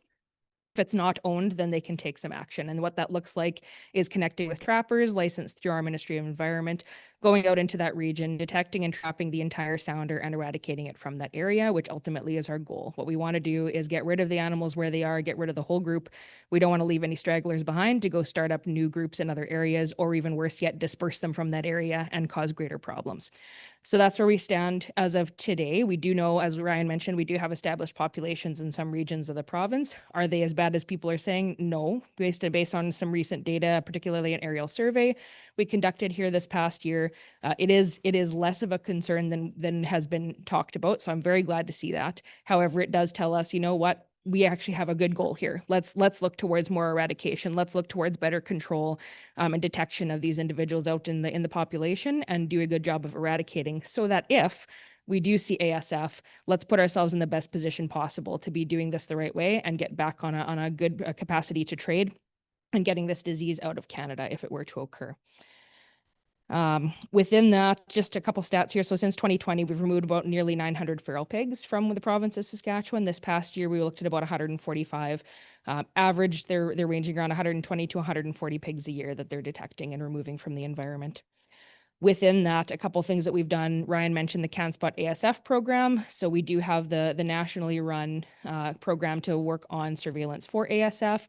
This is running in a few different streams, both on the domestic side, our provincial and federal abattoirs, as well as now the feral pig side. So our province is participating in the 3 streams, and we've had eligible samples coming in on the domestic side, about 56 samples tested to date from our province, as well as 22 on the feral swine side. And that's something that's going to be ongoing now, working with our partners in the feral pig control program, so we can get some numbers and help prove, particularly to our trading partners, yes, we are monitoring, yes, we're doing something, and yes, we're looking for this.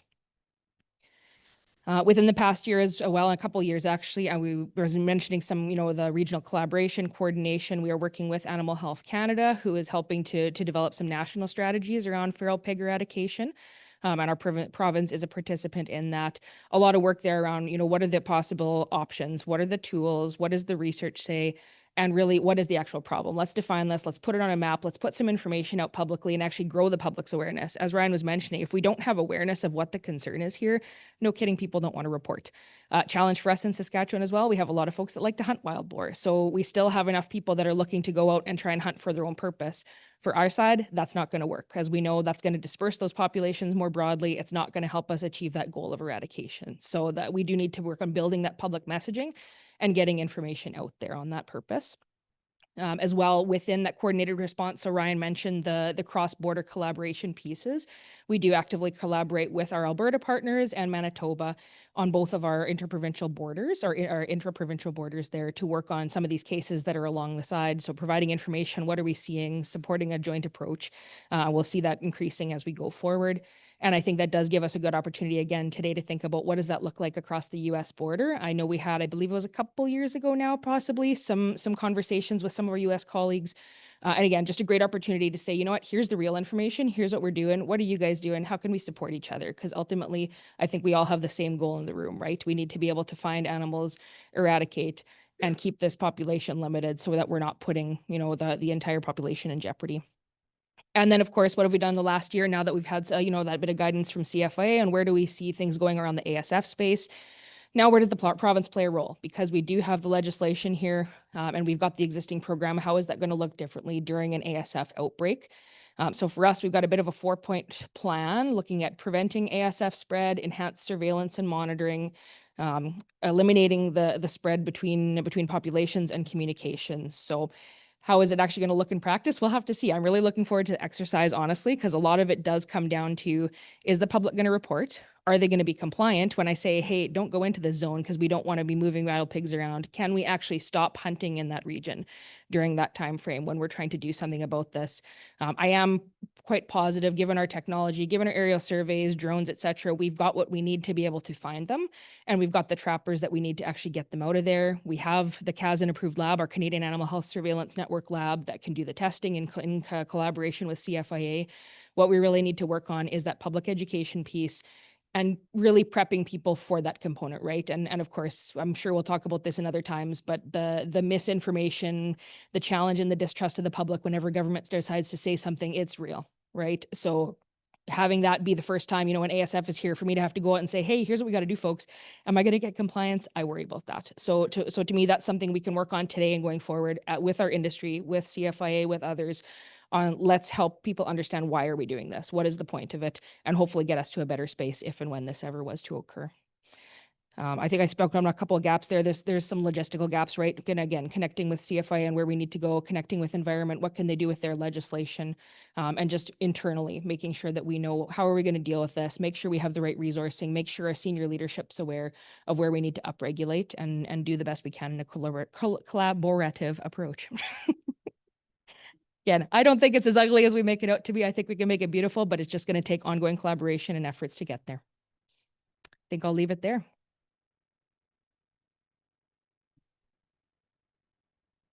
All right, we're going to try to get Dr. Bagwell set up for New World Screwworm. But in that time, if anyone has questions while we're getting set up for our speakers. Here's the presentation. Anna, can you try to speak? The only time I've seen a successful wild boar eradication was on an island when they were able to cross fence. It was actually off California. So we will be anxiously watching your success because I don't think anybody in agriculture anywhere likes wild pigs. Yeah, real quick, Dr. Bagwell, can you see if you are able to share your screen now? Let me give it a try. We have a workaround. I think it's going to work this time. Okay. As she's getting set, I'll just say, yeah, I agree. I mean, is it actually going to happen 100%? Probably not. But can we get the risk level down to a point where I can be comfortable saying, okay, to our trading partners, here's the efforts we've done. Here's the reality likelihood that we have been able to control ASF successfully. That's my aim. Because we know that we can't control that population. We can talk about that in TB. We talk about it in brucellosis. We talk about it in CWD. It's just about what's realistic. And yeah, absolutely. I get it.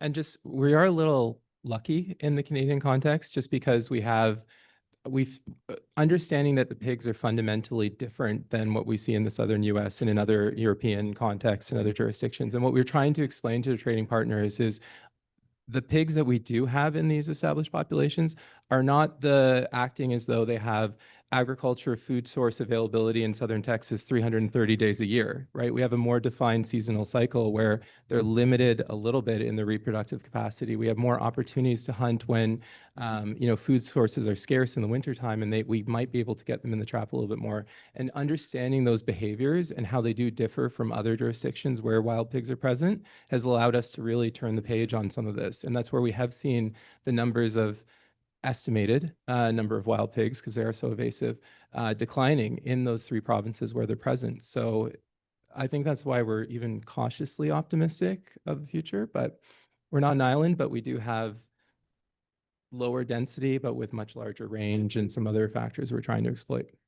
Okay, well, thanks for making the ugly beautiful, because we're going to move on to truly ugly, which is New World screwworm. And so thank you, Dr. Bagwell, for joining us today, and you can go ahead and start your presentation. Well, good afternoon. I don't know that I've been introduced as the really ugly before, but there's always a first for everything. And I think that's the perfect characterization for New World screwworm. I'm grateful to be here. Thank you for the opportunity. For those of you who may not know, name, face, I'm Dr. Anna Bagwell. I'm the program manager for New World screwworm within APHIS. And just a quick, mention of how this program is being managed within APHIS. We are taking a One Health approach to this pest, recognizing that it's going to be likely a long-range program.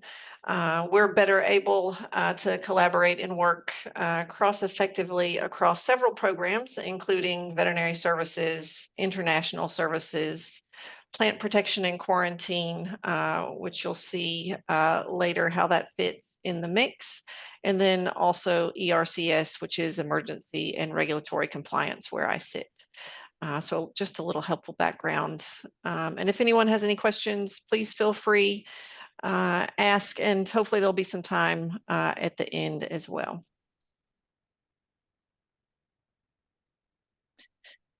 So a quick overview of some of the things I'll touch on today, briefly walk through some of the history, previous eradication efforts, lessons learned, current outbreak response, and then I do have a link for some outreach material at the end.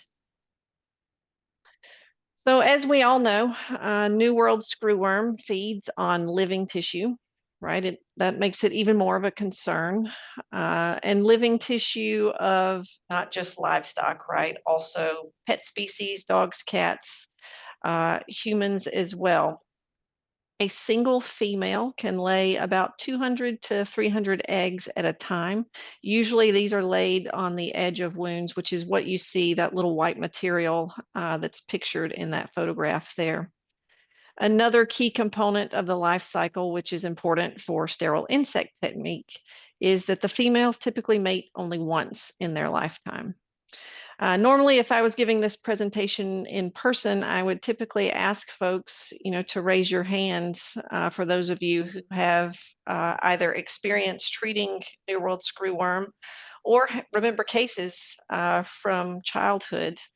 But take a few minutes, reflect, and I imagine most in the room have not seen nor treated screwworm. Like many of our producers and veterinarians in the United States, most don't have experience in treating this pest or identifying screwworm lesions, which is one of the areas why outreach education is so critical and important, not only in the United States, but also in Mexico and Central America. Not to go into a full history lesson, but New World screwworm is not a new threat. Prior to eradication in the United States, this parasite caused significant losses in cattle, deer, and then we had some breakthroughs in the 1930s that made eradication possible. One of those, researchers identified that Cochleomyia hominivorax was a separate parasite, right, not to be confused with Massilaria. And then more importantly, they discovered that it could be mass reared on an artificial diet. And these two discoveries really opened the door to sterile insect technique, which is one of the methods we use for eradication. By the 1950s, Florida was releasing sterile flies. This quickly grew based on the success in Florida, and then Texas followed. And in 1966, the U.S. was declared free of screwworm. Now, some of you in the room may be scratching your head a little bit and saying, well, the U.S. was declared free in 1966.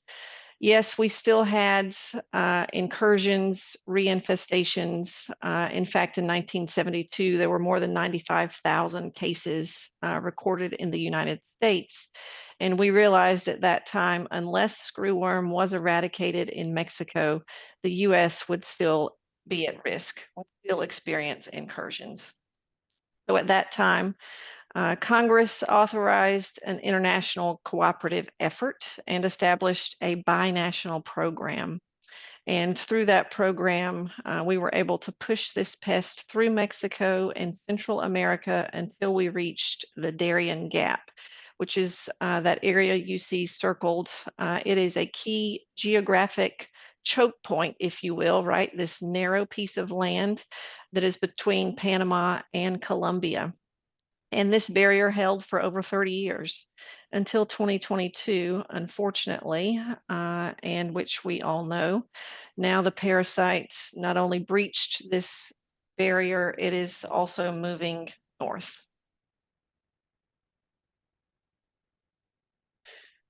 Beyond the animal and human health concerns, what are the other concerns and implications of this pest? There's an obvious economic impact if New World screwworm enters the United States. An economic analysis of the 1976 outbreak in Texas.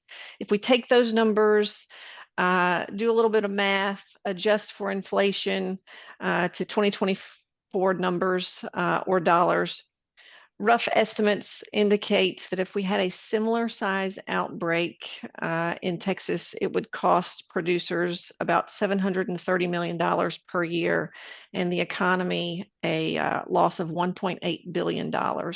So not only is they're the great importance for animal health, but also the economic implications. What are some of the tools that we use for eradication, right? I showed the map a couple of slides ago of eradication efforts, and our tools and strategy is much the same. Effective eradication does require a three-pronged approach. A lot of us have probably seen or read about sterile insect technique. It's certainly in the media of late.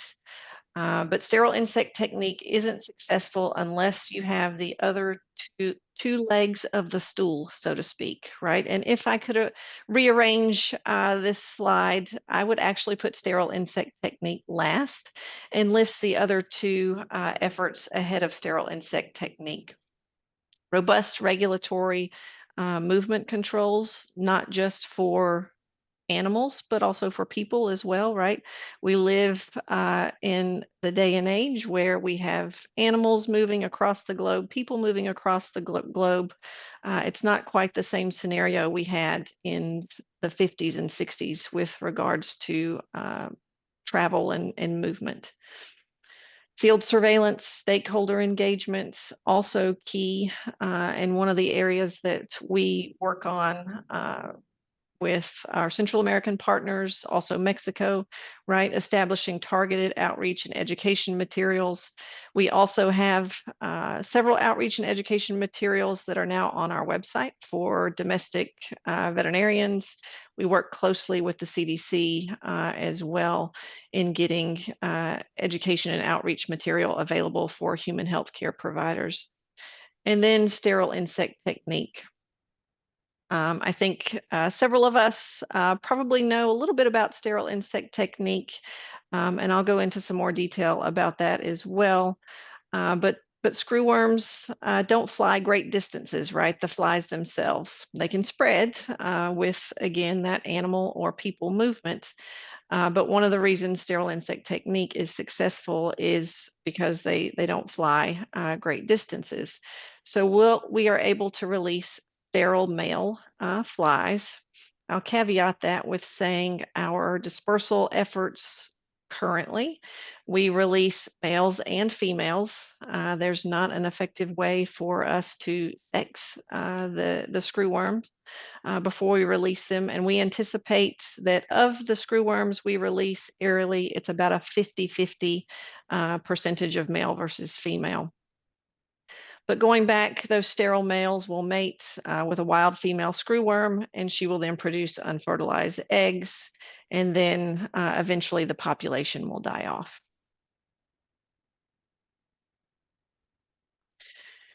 So where do we produce sterile flies? Currently, the only New World screwworm pupae sterilization facility in North America is in Pecora, Panama. This facility is managed and funded jointly by the USDA and Panama's Ministry of Agriculture through COPEG. The facility was producing approximately 20 million sterile insects per week to maintain that barrier at the Darien Gap. Think back a few slides ago and remember that narrow point between Colombia and Panama. And then as we saw screwworm expand into Panama and Central America, COPEG began ramping up its sterile insect production. They're currently producing 100 million sterile insects per week. So they were able to go from 20 million sterile insects to 100 million per week by November of 2024. And again, I do want to highlight that is the maximum capacity for that facility. And they are running 7 days a week.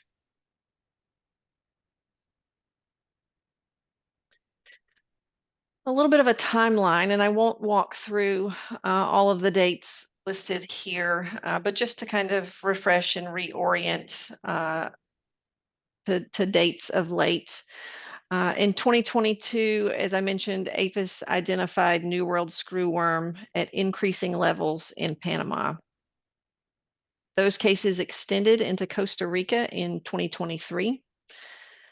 And this increase coincided with several observations that our COPEG scientists saw, some of which were behavioral changes in the sterile fly, also surges in human migration, uncontrolled animal movements. And then unfortunately in March of 2024, New World screwworm continued to progress north, and we had cases identified in Nicaragua.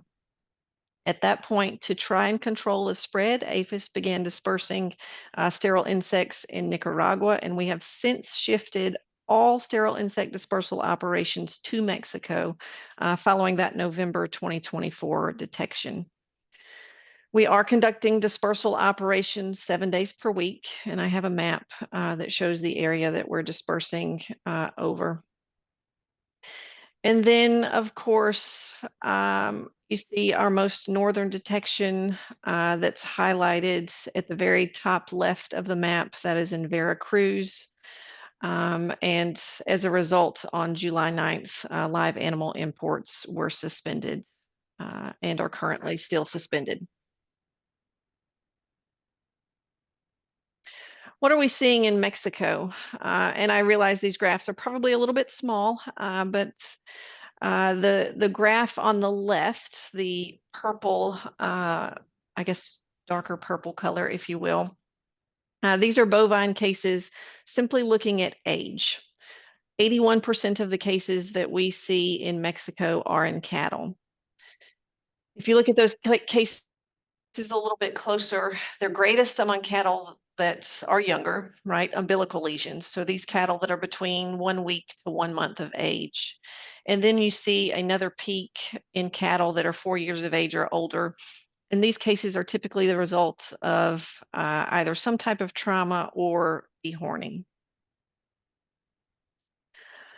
We do also see cases in canine, equine, so probably the predominant species, at least for the Mexico data, would be those 3 species. But by far, cattle is our greatest case number.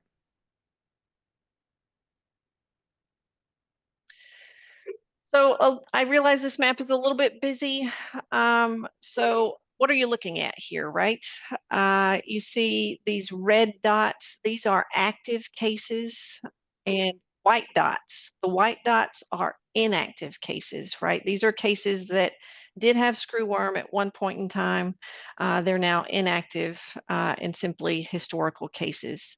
One thing I do want to highlight is that most northern case in Veracruz is now considered inactive.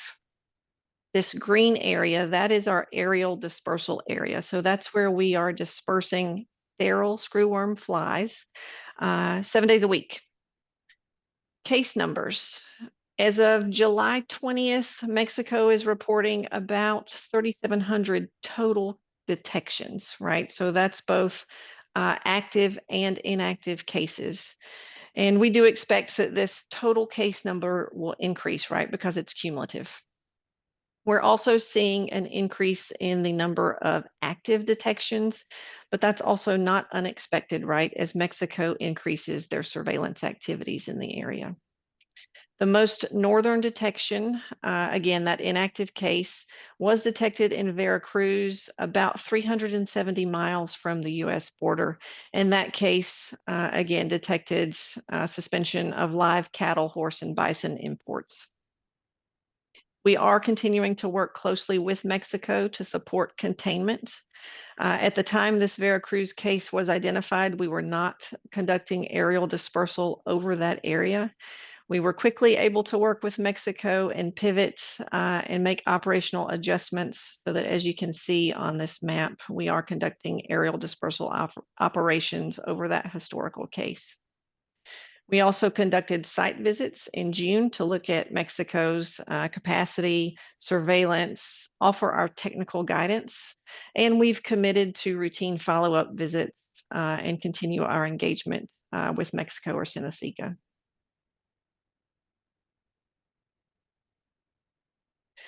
Couple of photos. Here you can see our sterile pupae being shipped to the dispersal center, which is in Tuxtla, Chiapas. The logistics. COPEG, the facility in Panama, produces sterile screwworm larvae or pupae. These are then shipped to a dispersal center that is in Tuxtla, Mexico. We then rear these to adult flies and then load them into aircraft for aerial dispersal. It's quite a coordinated effort. It requires a lot of logistical coordination across with our COPEG colleagues and then also in Mexico. And then to maintain and even expand our operations, APHIS is investing in permanent infrastructure. The Secretary announced recently that we are supporting Mexico's efforts to renovate a fruit fly facility that's in Matapa to support screwworm production. And this $21 million investment will increase regional capacity and add an additional 60 to 100 million sterile flies, right? So that would add, we currently have 100 million from COPEG, and then in the future, we would have the 60 to 100 million from the Mexico Matapa facility to add to the arsenal.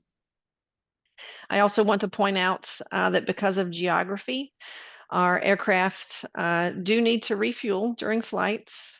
So we've established bases of operations at several airports throughout Mexico so that we can release these insects in a timely manner and not degrade the viability of the flies.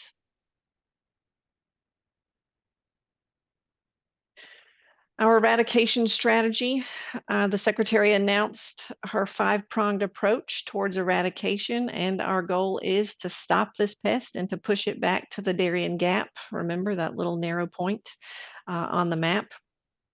This includes stopping the pest from spreading further in Mexico, continued collaboration with Mexico and our Central American partners, supporting their trapping and surveillance plans, establishing animal movement controls and corridors, and using our sterile flies as part of that effort to push this pest back.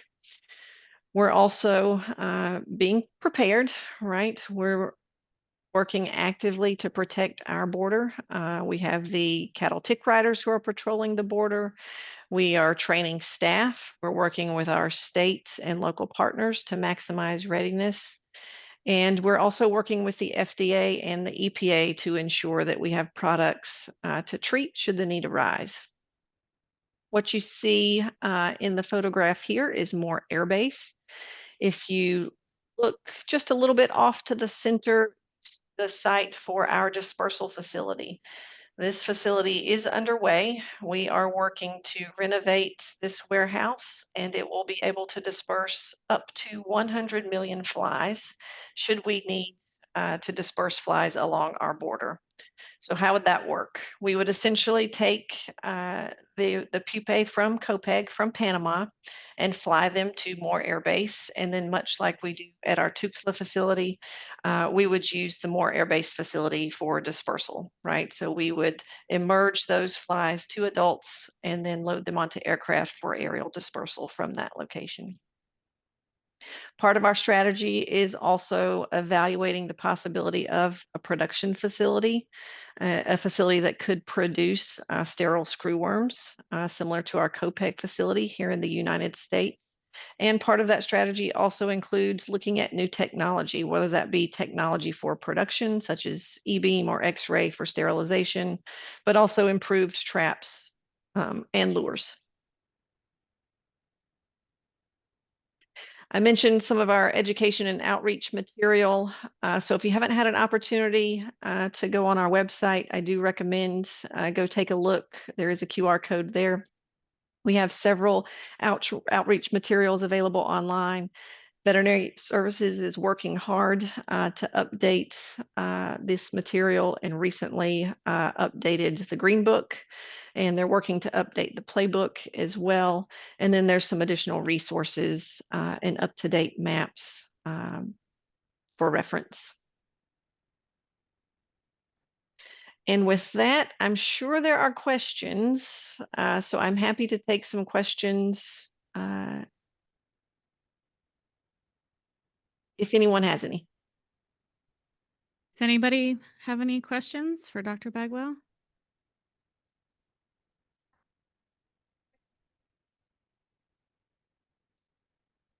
Dr. Szymanski asked, what is the criteria to determine when a case is considered inactive? So for Mexico, they consider let me go back. Once a case is identified and confirmed as New World screwworm positive, they will revisit, Seneca will revisit that case and also neighboring farms. They essentially establish a 20-kilometer radius around an active case. They conduct surveillance. Once the animal that was originally identified as having screwworm no longer has any larvae, and there are no other detections in that area, they consider the case inactive. Thanks. I'm not sure if you can comment on this, but are there any incentives or barriers to producers reporting this, both regulatory and or perhaps just financial? Not that I'm aware of. We've had frequent communication with Seneca. They are conducting a robust education and outreach campaign. In fact, on the site visit from our teams, that was one of the highlights, is that the outreach material was very in-depth and targeted to folks. So I haven't seen any barriers to reporting. All right, it looks like the room went quiet. Dr. Bagwell, thank you so much for joining us and being patient with our technology today. And appreciate the hard work USDA has done in this space, because they've been working on this for a lot longer than we realized. And I've just been really impressed with the number of resources that are already available and at the ready. So thank you, Dr. Bagwell. Thank you all. All right, we're going to move on to the next segment, and Dr. Szymanski offered to help facilitate this part, but we're going to have a panel discussion now with state veterinarians and provincial veterinarians or their representatives at the front. And the idea here is to do some kind of lessons learned. What are the projects you're working on? What's important to you? What do you want to continue to work on? And we're going to kind of merge this into our after action from our tabletop last year. Because often when we share ideas, it gives us ideas for what are those things that we want to work on as a region? What are those things that we can go back to our producers and work on and then bring back to this group to report out on? And so we're really hoping to sort of understand the direction that we want this to be as kind of a regional group, but really understanding what we do at our state or provincial level to help inform that. So anybody who's listed here needs to be here, and anyone else who wants to join the fun is welcome to join the panel.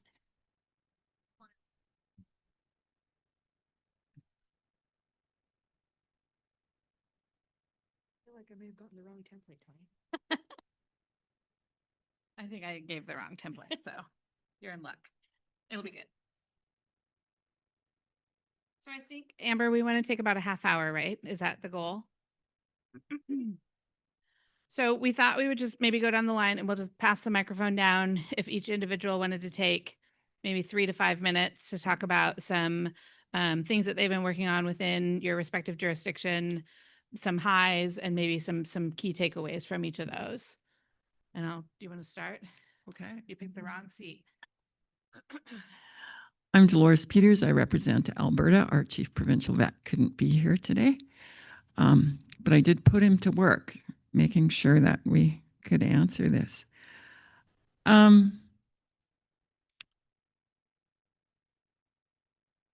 Sorry, what was the first question? I don't have a different template.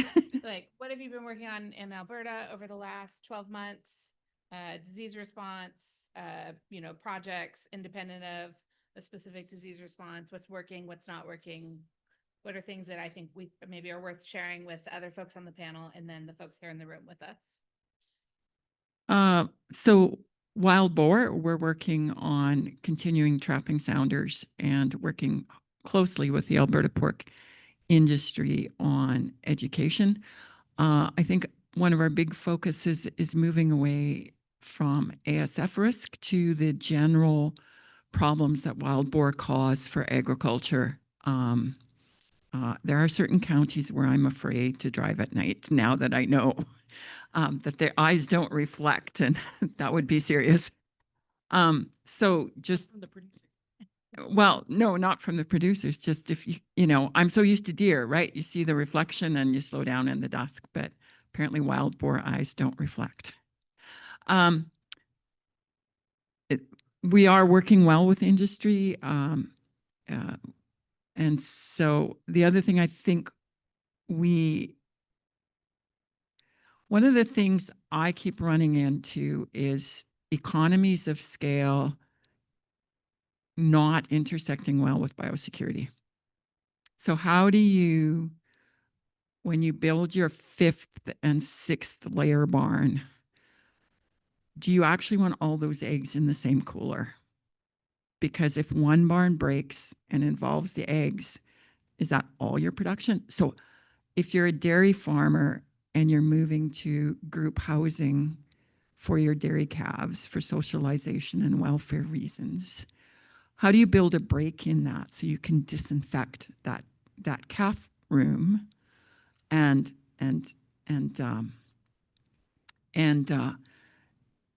allow for cleaning, allow for that we don't get a disease perpetually cycling in your facility. We continue to work on avian influenza. Unfortunately, that's becoming, and sadly, that's becoming a bit routine. One place we are working is with the mental health for producers. There's several organizations in Alberta, and we're kind of figuring out what will be effective, but we're really working on training and education of mental health counselors with some rural background and teaching them about why we depopulate. What does the destruction mean? So that when they go in or they're called by a producer, the producer isn't explaining what's going on. They already know. The producer just gets to talk about their state and why they're calling and not educating. And I think we give a lot of credit to a lot of our national groups, right? Our animals move not only south, but east and west. And we have a lot of regional surveillance groups, and we're talking to each other a lot, so that when we get a case of PED, we're talking, and it's detected in Manitoba, but it came from Alberta. And so we'll go on farm and we talk to Saskatchewan and we talk to Manitoba and we glean the wisdom from Manitoba and we talk to, and just that, knowing who to talk to, talking to each other and saying, here's the state, what do we do and what do we all, how do we deal together with this? And this is in all our industries. The animals move back and forth. It's essential that we work together.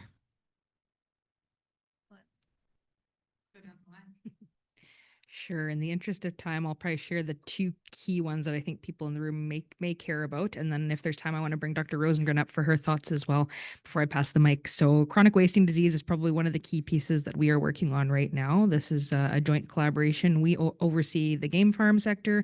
Our environment colleagues obviously manage our wildlife components. And then we have our health colleagues concerned about potential for zoonotic risk. So this has been something that Saskatchewan has been managing since 2018 when there was some shifts in kind of how the response was managed. And since then, we've been trying to sort our way through it. So we have a formalized response plan that's been in place for continued operation of herds and how we deal with the risk of CWD since 2020. Have a lot of good data on how that is working and the reality that we still have spread in the wild population despite our best efforts. And we do not have biosecurity measures that are going to be 100% effective to keep it out of our game farm herds.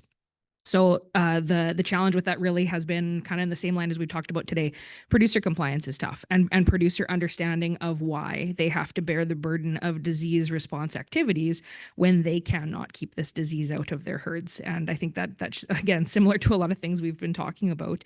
So that's something we're actively discussing right now: is what can we do? How do we move ahead with what we have, what we don't know, and what are the potential impacts? Obviously, this is a disease that does not respect borders, and I know our U.S. colleagues suffer with this, as do a few of our Canadian provinces. So something I'd certainly like to see maybe in the future for us to discuss here. Bovine TB is our other one, right? So folks are probably aware we've had a tuberculosis investigation in the beef cattle sector in 2024, continues till today. We also have a separate investigation going on just recently in the dairy sector detected in Manitoba.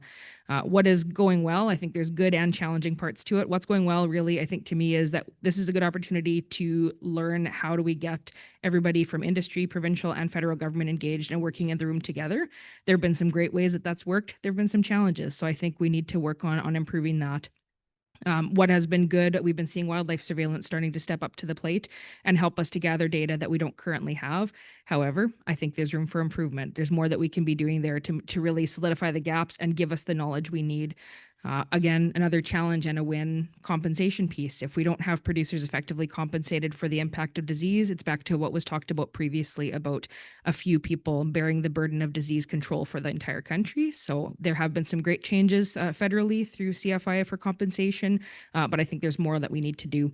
And then back to, I think, what Emily McLeod mentioned about the impact, the mental health drain. This is incredibly impactful on our producers. And I think we have a lot that we need to do yet on how do we give them access to the right resources? How do we make sure that a response is managed in the best way that we possibly can during a terrible situation? How do we get our industry folks engaged to be there in the room? And how do we make sure that we are really weighing in on what can we control, what can't we control, and how do we deal with those pieces in between? Make sure that we're in the best place we can, because at the end of the day, TB is tough, right? And it's not an easy one to understand for the best of us. So, Lee, anything you wanted to comment on there as well, or does that capture your thoughts too? Okay, thank you. I'll keep moving. Yeah, that works. Yep, thanks.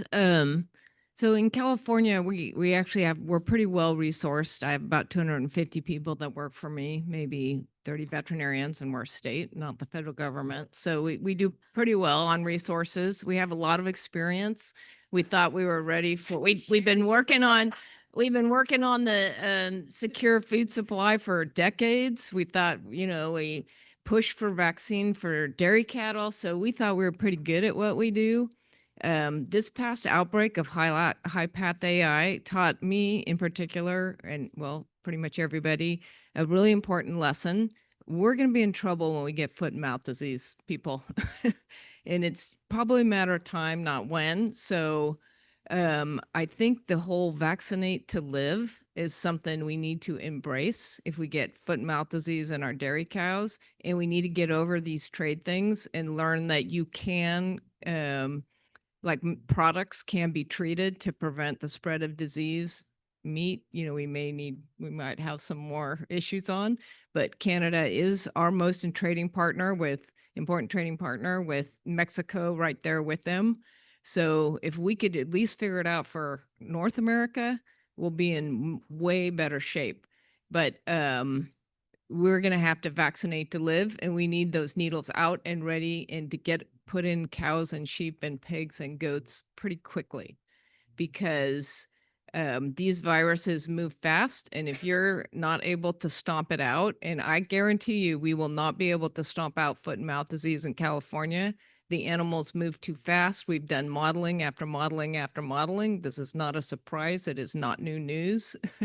And the virus will have spread too far at our first detection, even with great surveillance on board.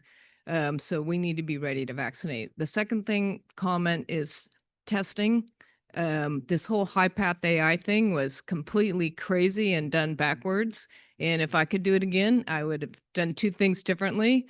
I would have put all the resources I'm putting into response on our border, like Washington's doing, to make sure we didn't import the virus in the first place, because we haven't gotten a second introduction. It was one introduction into California. We also have not spread the virus. When you look at whole genome sequencing, we've kept it geographically contained, except for one case in Nevada. But other than that, we've kept it geographically contained.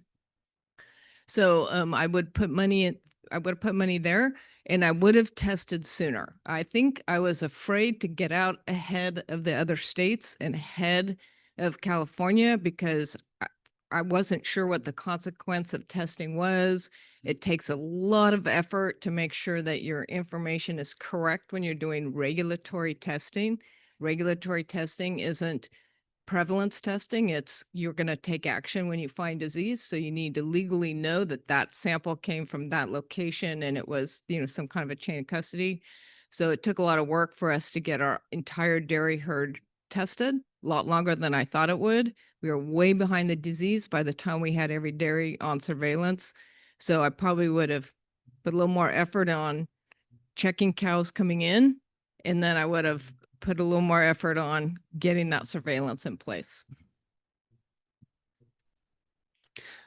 Speaking as your neighbor, we appreciate you keeping it to yourself. We've been really lucky from a commercial standpoint, at least with high-path AI. Our dairy industry has shrunk quite a bit over the last decade, and we don't see importations really at all. But over the first 6 months of high-path being in dairy cattle, so from March through September, we imported 3 lactating cows into our state. And so I think that really saved us, that we just don't import lactating cows. Otherwise, I think we would have been right up there, because all 3 of our 4 bordering states have had significant outbreaks. On the poultry side, I think we've been lucky also, again, that our poultry industry is not small, but they're not large either. And so we've been fairly lucky. I mean, we've got probably 40 to 50 premises. Most of those are broilers. Most of them are under a single integrator. We've only had a few cases. They've gone relatively well. Our response has really been focused on backyard. We get a lot of backyard cases, which every one of those, I'm trying to forget cats. We get cats as well. But the backyard cases, every one of those is so different, even though you walk into it looking like it's the same. The mental health component, I think, is one we've put a lot of emphasis on also, because we are dealing with so many backyard cases. It came almost more from a selfish standpoint that I was noticing after that first year and a half of cases, that my team was really starting to get drugged down by it, because we're not just there to respond, right? We go from, I think there's something wrong, to all of your birds are in the landfill within 2 to 3 days with that owner. And the only interaction they have are my staff we became veterinarians usually because we don't really like people. And yet we are the ones that are being the counselors, that are being that point of contact for them. And so we started really doing a lot of work on that, a lot of training with my team, trying to develop resources. We've got some trainings we're trying to develop right now with our extension service on, again, the local mental health care providers, trying to train them up so we can make those referrals and be confident that they're going to be supported. As well as things as simple as we send a condolence card, like we used to do when I was in clinical practice. We send a condolence card to each owner. It took us a while to get started because we were kind of afraid that like we were the ones that just caused this. How is that going to be taken? I have gotten in the last year, we've gotten 4 thank you cards back from owners on that. And so just little things like that have been a big impact. Public health has been another one that in the last year, we've finally really developed some good relationships with, and are making some good progress on that. I'll let Amber go further on that one.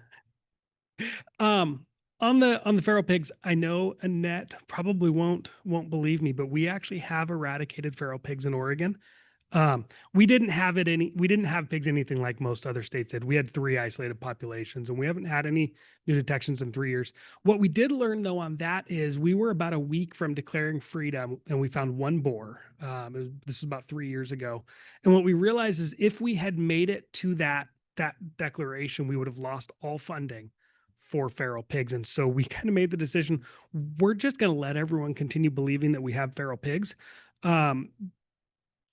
And we're not going to declare freedom because the funding goes away. And then the reality of what happens in Oregon is we don't have natural incursions. You know, we don't have a stable population. So we get natural incursions either out of, we've had a few come up out of California that we're able to find really quickly, trap and get rid of, or we have people bringing them up out of Texas onto some hunting farms. We've tried to really control that. But when those pigs are detected, having that funding allows us to immediately deal with them when it's just 1 or 2 pigs and not 100 pigs. And so we just have kind of made the decision that until someone else tells us that we are free and we're no longer getting funding, we're just going to stay on the map. So. All right. Well, so in Washington, I think I want to start out with, as far as what went well, is we really rely heavily on the NADPREP grants, as most states do. So that's the National Animal Disease Preparedness and Response grants that we get through the Farm Bill. And I understand from Rosemary that we're going to get more money, so we better come up with some more projects. And it might actually be a good segue for all of us. So I was just going to share a few of the things we've been working on. One is with Danelle. If Danelle's still here, there she is. So, you know, really all the work she's been doing with secure food supply plans, we've been leveraging those plans for years. I think we're into our 3rd year using NABPREP money to get 2 veterinary students, and we work with Extension on that to go out and write plans. So we've gotten plans written on about 150 dairy and beef operations in the state, the biggest ones that will allow us to move milk during an outbreak. So they're pre-approved secure food supply plans that we're already in our permitting system and ready to go. So that's been a huge helpful lift for us. And we're trying to decide whether to keep going with that or not, because most of the people who want to do it have. And so we're actually running out of people who want to. But those are our biggest industries and biggest bang for our buck. The other NABPREP grant we're working on is actually with HPI Response. We have an interactive GIS map so that it's a public facing map where folks can go in and type their address in and find out if they're in a surveillance zone or not. And then they can self-report, and that helps us get numbers to USDA for surveillance. And that's been really helpful. So you can't zoom into the actual location because we need to protect the privacy of the person who's infected, but it kind of just draws this big blobby circle on the map, and you can type in your address, and that's been really helpful. And we've liked it so much that this year we got a NABPREP grant to expand that mapping. So we're going to have layered maps. Some of them will be public facing, but some of them will not be. And so that we can put all animal entities, disposal, resources, composting things we need, where we can get CO2, just basically anything you can think of. And then also expand our animal disease traceability capability to be able to do mapping, to be able to find animals more quickly during a response. We're also going to be looking at disease trends, so importing reportable diseases by county so that that can be public facing so veterinarians can understand what diseases are happening right now in the county or region that I'm in. And so we're really looking forward to having something a little bit more interactive. And honestly, I'm jealous of Annette because she always has these amazing graphics. We'll be like, hey, can you send a report? She's like, oh, look at my beautiful report that, has all these maps and graphs. And so I'm hoping that we can do something a little bit more in that space. The other thing we've used NABPREP grants for in the last year is Erin Coral, our emergency manager, has just done a fantastic job of leading a grant to put together WASAR, which is the Western Alliance of States for Agricultural Resilience. I always have to read it because I mess it up. But what it is it's basically an emergency management and response program for, states to get together and share resources, not just for diseases, but also for natural disasters. We've never had one in the West. We've been just wild and feral for years, and we finally have gotten this thing going. There are these similar organizations that exist throughout the rest of the country, but we just didn't have one. So we're getting that one off the ground, and we're going to start to be thinking about what our priorities are going to be for that group. And I'm really feeling like that could bleed over into what we're trying to accomplish here in this conference as well.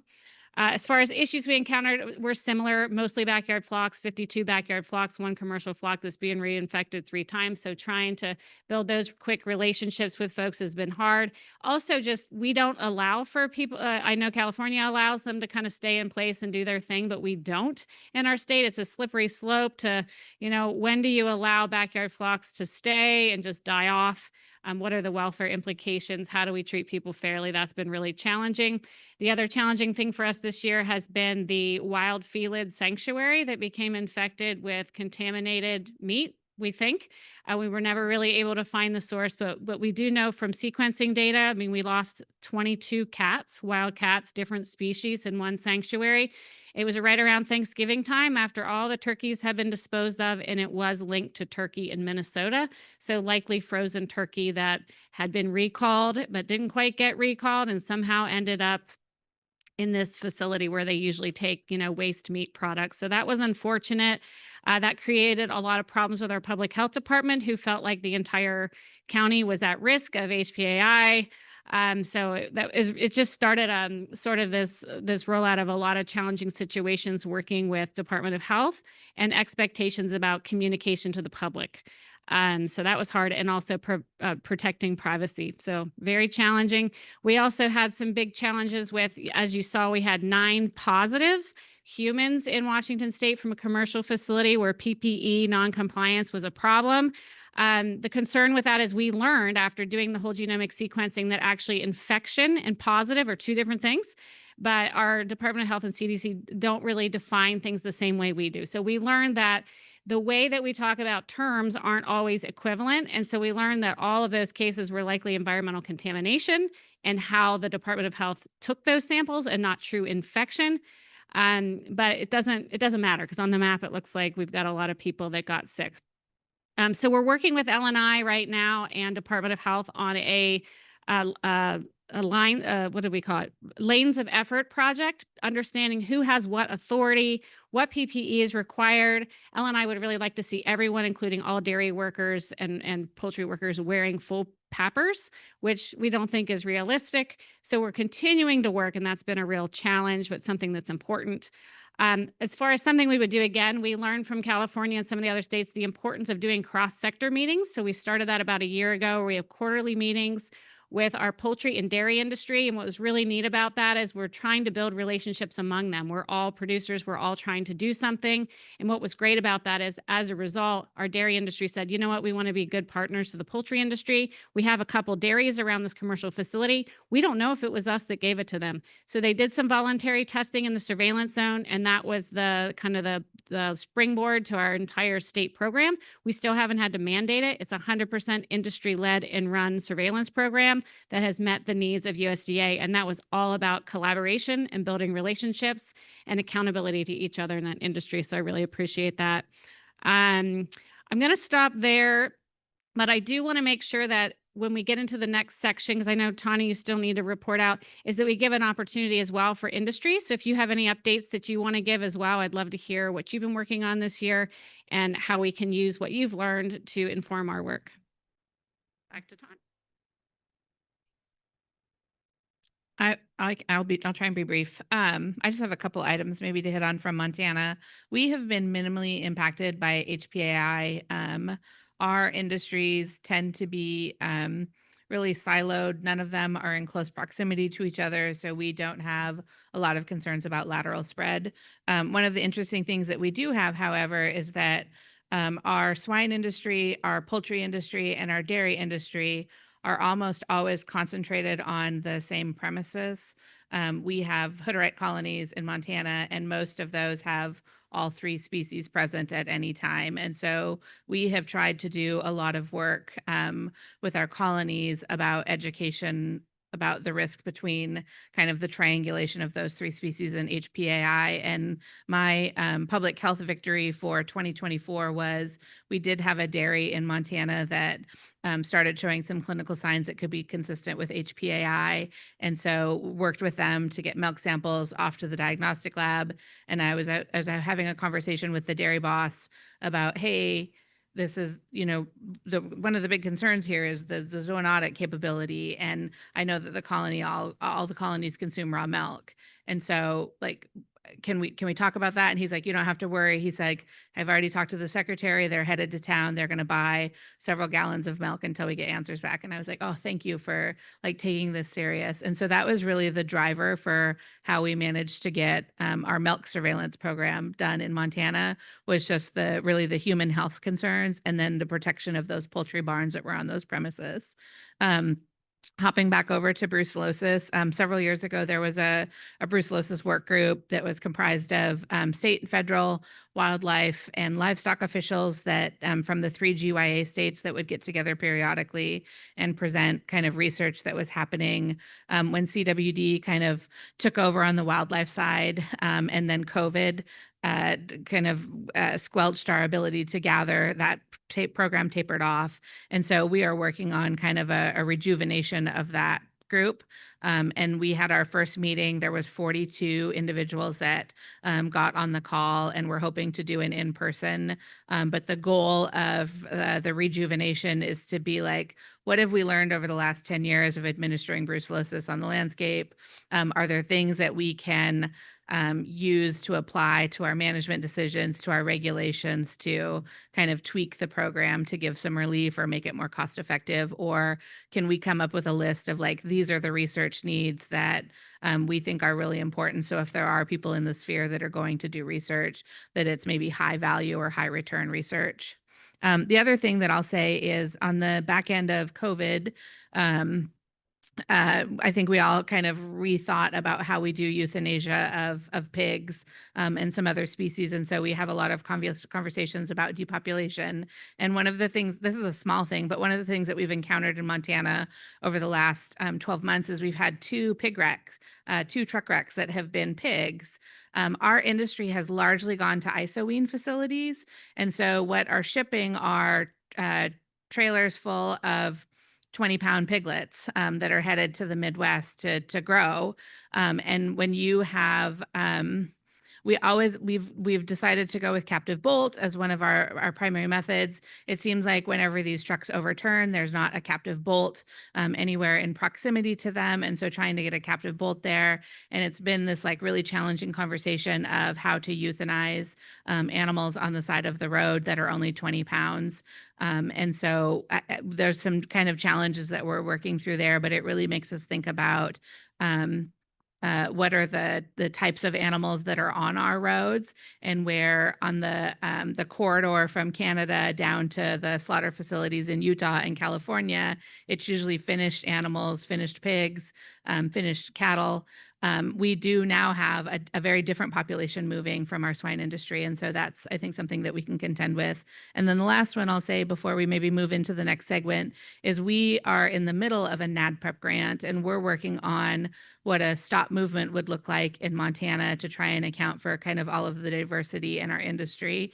And I wonder if there's, we had written in there a component about communication with neighboring jurisdictions. And I wonder if there's a component that we could use to finish out our NADPREP grant and to carry forward into next year's PennWAR meeting. So I'll just leave that there. Is there anybody that wants to give updates from your respective groups? Or I took a couple notes as all of my colleagues gave, and we can kind of do a guided discussion, but we would really love to hear from maybe all of you at this point.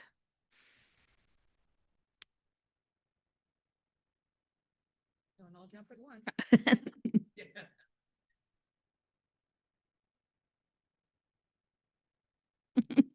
Okay, so I'll ask a question then. Uh, Dr. Jones, you mentioned vaccinate to live if we get into an instance of foot and mouth disease. And I think that maybe my perception of some of the national conversations, and I feel like this is something that we have known for a lot longer than this current HPA outbreak, is in looking at FMD outbreaks across the globe, African swine fever outbreaks, that the social tolerance for depopulation is falling.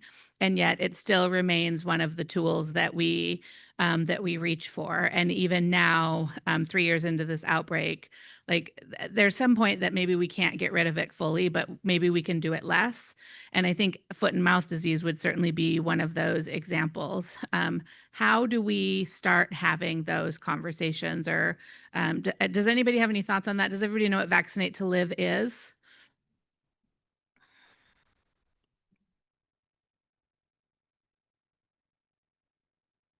Yeah, I'll just make a comment. So in Canada, we have an organization called Animal Health Canada. Steph, Teresa, we've got a few people in the room involved in it. We've just finished a project looking at an integrated emergency response plan for foot and mouth disease, that really the impetus for it was the investment by CFIA into our foot and mouth disease vaccine group. We don't have great answers as far as the vaccinate to live, vaccinate to kill. I mean, but certainly have had intense discussions between all of the various levels, federal, provincial government, industry. And to your point, although we probably found more gaps than we found boxes we could check off, we did do a response plan to ensure that when this vaccine bank is made available, that we actually can, to your point, get it into animals in a timely manner. So I don't bring a lot of answers to the group, but I think it's important for people to know the amount of work that's going into that. And at the same time, we are starting a management board for foot and mouth disease to really deal with some of the challenging policy issues that are going to come out of our increased preparedness.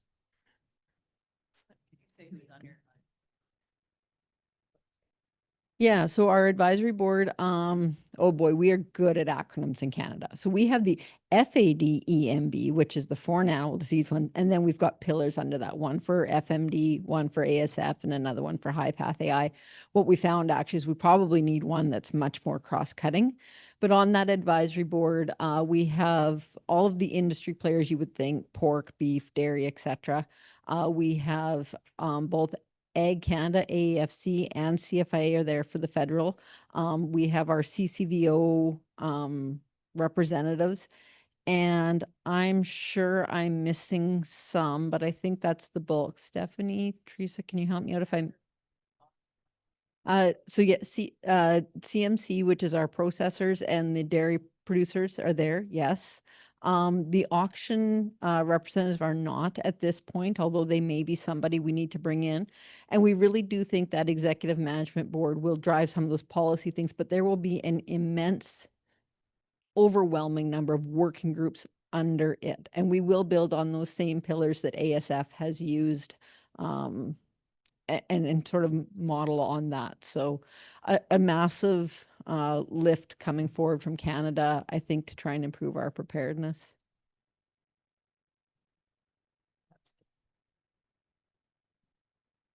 I really appreciated the comment on the HPAI in California and the FMD sort of relevance, and that really looking at vaccinate and to live. And I think that the reality is that the US would need to take a leadership role in those conversations across North America, just because you're the big player in the room. And I think that what you said about sort of the social license for depopulation changing is a trend that's definitely coming true. And I think I'd be very eager for those conversations to continue and build. And I'll just add, USDA does have a number of working groups on vaccination and I believe has a functional exercise coming up this fall to look at vaccination for FMD. And I think that comment box, all countries.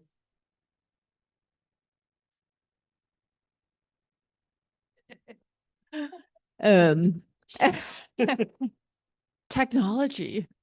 Anyway, all countries, I believe, and all states have in their toolbox for foot and mouth disease and similar, well, at least let's just use foot and mouth disease, you know, vaccinate to live, which is like controlled marketing, right? The intent is eventually these animals will end their useful life. They'll be carefully tracked, tested, and everything else. When they're not shedding virus, they could move. It's like low path AI. And then we also have vaccinate to kill. Like, let's say you have a small group and you feel like you can control it and then stamp it out.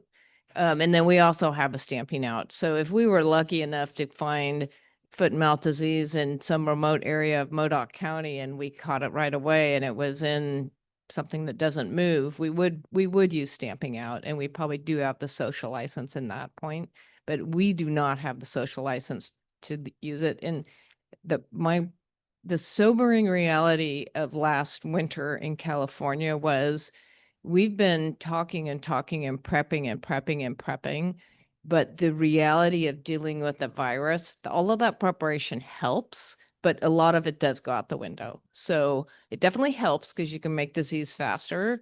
And what I'm worried about, what I'm going to refocus on is in our foot and mouth disease planning, are we actually able to get the do we actually have the nuts and bolts of a vaccine plan, and can we get it where it needs to go, and can we track it, and we've made great inroads on dairy surveillance in California. And I think you guys have all shared your experience, probably similar around the world. Dairy surveillance in this much better shape than it's ever been.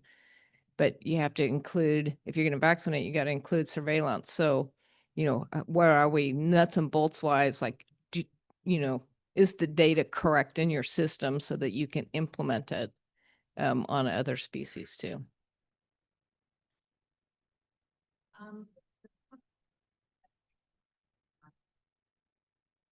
Is it possible to make a comment online?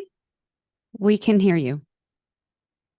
Okay, thank you very much. Hi, Geneviève Toupin, veterinary program manager for CFIA. I'm in charge of the foot and mouth disease program in Canada.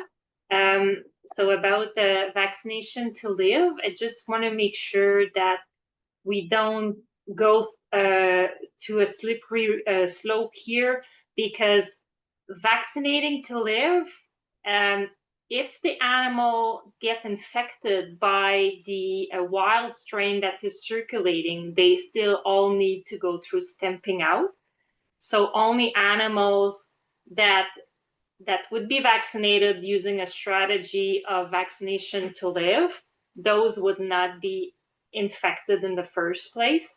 And if we found some of them through our surveillance that are infected with the wild strain, they would still need to be depopulated through the stamping out approach that WOA requires for a country to regain its freedom status. So that still needs to be kept in mind with FMD, is that until international standards changes, stamping out will remain. The good thing about using vaccination, though, is that the intent is to reduce the spread. So by reducing the spread, that means reducing the number of farms that gets infected. So of course, using vaccination means that we have less animals to depopulate. Thank you. I think that's a good segue. We have about 15 minutes till we're done, which is amazing. But we didn't really have a lot of time to talk about the after action report from last year. So how many folks in this room were at the tabletop exercise last year?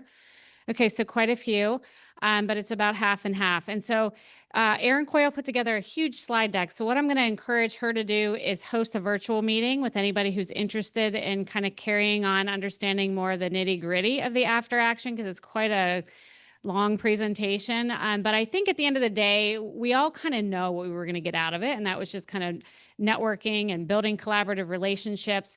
And I think one of the gaps that we saw in there is like, well, we have resources, but how do we share those resources is one of the things that was identified. And maybe another one was operationalizing plans. So in a tabletop last year, we had a 2-day exercise for those who weren't there. One day we spent on a scenario where we had an incursion of an emerging disease, I think on the US side, if I remember right. And then we kind of went through our response plans. So, you know, what would the US do? What would Canada do? How would we communicate with each other? What resources are available? And that was really challenging because it was very much in light of HPI and dairy and having something we'd never dealt with before. And then the second part, we swapped it. So we had foot and mouth disease in Canada. And then again, we kind of went through all of our plans, familiarized each other with what we would do, kind of understood the parallels and differences, and also started to understand like how we got each other's phone numbers so we could text each other without anyone knowing in a real outbreak, so we can give each other a heads up and really do the work we need to do. So there's still work to do in that space. And really what we wanted to do out of that is hear from this group, and maybe this is a separate work group that gets put together, of how do we keep this committee relevant? Was the tabletop exercise beneficial enough that we can get some nuggets out of that to say, you know what, here's something we do need to work on. How do we take those things back to our industries and our states and provinces and have them help lead that discussion, help us understand the operations piece, and then bring those plans and ideas back to this space where we share those lessons learned and we can all do better. So we're trying to kind of understand what that looks like. Dr. Szymanski's offered to help co-chair the committee next year with hopefully a cross-border partner. I understand it's in Alberta. We got one. Perfect. Got the partners. So we're looking for some ideas from everybody in this room for, you know, what are some of the things you heard today, or what are some of the lessons learned you heard on this panel that could be used to kind of bring it to this more regionalized committee? And then how do we keep connected throughout the year? Do you want to have quarterly meetings virtually? Are there other things we want to learn about? Are there a specific hard challenge question we want to ask and present as a challenge that we take back to our industries, solve at home, and then bring back here next year? So those are the kinds of things we're looking to discuss in the next 15 minutes. So I would love it if people would feel brave and courageous and let us know what you think.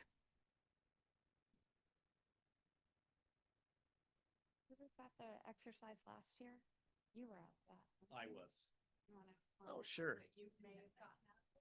Sure. I'd like to thank you ladies for talking so fast, because I think we got about 6 days worth of information in the last day and a half. So that was very good.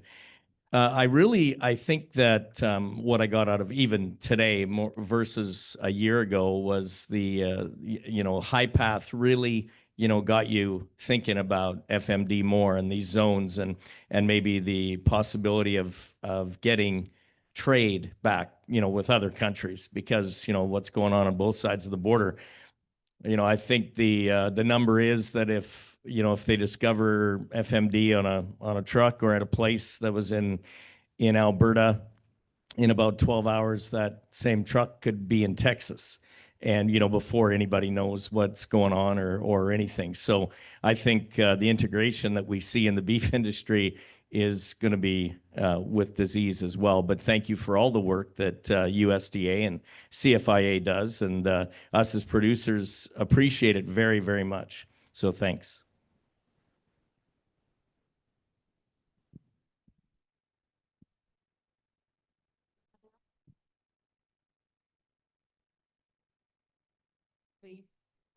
Come on, Lee. Well, especially after Miles. Just wait.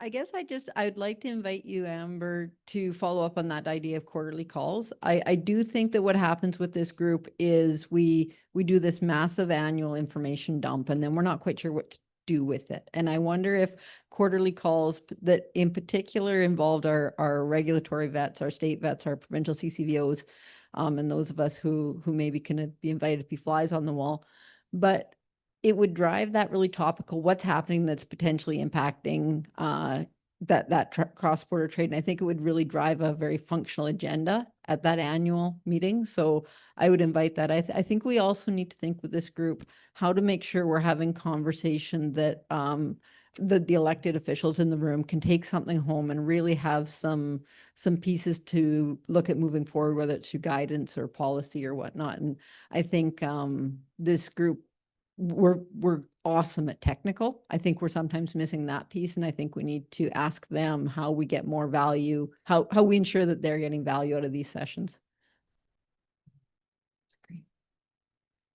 I like that feedback, and I also wonder if there was a more frequent opportunity for engagement if we couldn't pull some of our industry representatives here in the US kind of into this group to get them more engaged in the conversation so that they show up at the meetings. One thing I noticed is that the California Central Valley is just the sister valley to the Fraser Valley. And so I really want to exchange some ideas and plans and things like that. I think it'll, because there's more work than any one organization can do. Yep, I did look at kilometers though. The Central Valley is 424 by 80 kilometers. But the same patterns. So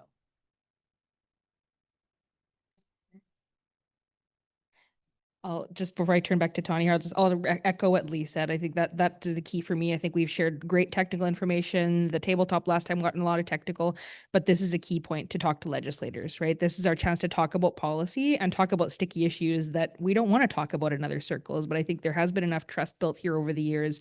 And this gives us the opportunity to all sit in the room together and say what matters to you guys, because we know science isn't everything. And there's going to be political lenses on things, right? But this is our chance to put this into a political context and drive the decision in a science-based manner and share the information, understand what's working in other jurisdictions. How do we deal with some of these broader pieces like the misinformation, disinformation, all these pieces? We're all struggling with it. We can use this, I think, even to a greater advantage in future, and 100% behind the quarterly calls. Let's do this more often. Is it on? I won't take too long. I just wanted to say from an industry perspective, I really appreciate the openness and candidness of everybody being willing to share what they're doing, what they've implemented, what's worked well, what hasn't, and some of the challenges that's come back from it. From my perspective, seeing all the information on HPAI and then hearing, what California is dealing with, even being able to see insight on some of the research that's happening that we would otherwise not know. I think there's a lot of value from an industry perspective that a lot of people are missing out on from these types of collaborative conversations. And I really appreciate the opportunity to be here and to attend and to learn from you guys. So thank you. Hi, thanks. I wasn't going to speak because I wasn't here last year, so I can't speak to the tabletop exercise, but I will say that I think there is a lot of value and would be happy to participate moving forward. I think it's a really interesting forum to have be international, also regional at the same time. That's a really unique mix. Like it is local, but it's also international. So because sometimes when you do the big international conference, a lot of the airtime gets taken up by other side of the country, essentially. So this is, I think, a great forum, and I'd like to see it carried forward.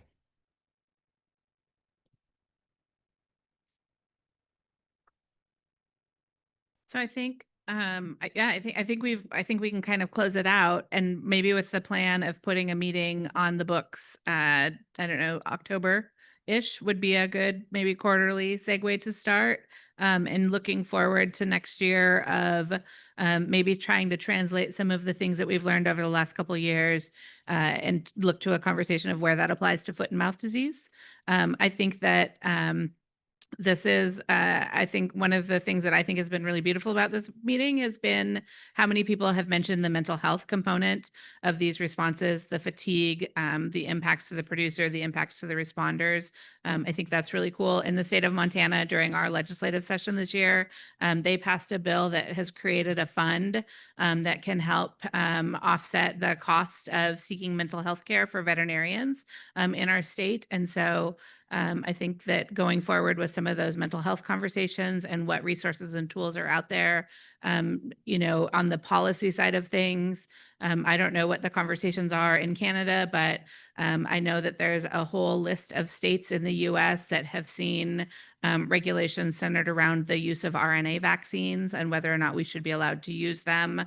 I think that it would be not unreasonable to see RNA vaccines in the future toolboxes for a lot of these diseases. And so making sure that we're bringing science to the table and having these conversations so that when policy does get passed, it doesn't have a negative impact on how we respond to disease. So I think there's a lot of places for us to go forward with. And I don't, Amber, do you want to close it out? Yeah, I just want to thank everybody for being here and being patient with the technology. That was so fun. I will never forget this year. But I'm really grateful that we have new co-chairs to take over. I want to thank Dr. Burns. It's been really fun working with her for the last few years. And I do see value in this as well. We just want to try to engage the right people at the right time. I love the feedback about getting the ear of policymakers, making sure that legislators feel relevant. It's hard to attract them into this space. We were talking about that earlier. So if you have ideas for how to get them here, we did try a little different this year. That's why we chose AI, because we're like, ooh, hot topic. People like AI. Let's bring them into the room. But there's so many good competing other seminars occurring at the same time that I'm not sure how to do that. But we heard some good ideas about maybe even doing something about like serving lunch and having us be the plenary session and talk about every piece of food on their plate and where it came from and why they should care and how a disease incursion could end all of it. So I mean, we can be creative, but we might have to have those kinds of really different ideas to get the attention of folks. And that's why we had Rosemary speak yesterday as kind of like, let's use Rosemary as a hook to get them in the room, but it didn't really work. We did have some, so I appreciate those folks who did come. I want to remind you about the policy tour this afternoon. It's really fascinating. Workhoven Dairy, great dairy. They're really innovators and leaders in the space of partnering with tribes and energy and trying to make sure that, you know, that the tribal partners have salmon and we have clean water, but we also have a way of using waste to generate energy with Qualco. And they also, we talked about animal welfare. So Ben Workhoven is a veterinarian and he manages all the welfare on their farm, but they're a great farm and they're right in the middle of like urbanization. I mean, talk about competing with societal values and what people are looking at and how they're viewed. I mean, it's a unique opportunity. So I hope you can all take the time to join us on that tour this afternoon. But otherwise, thank you and safe travels. Dr. Burns, do you have anything?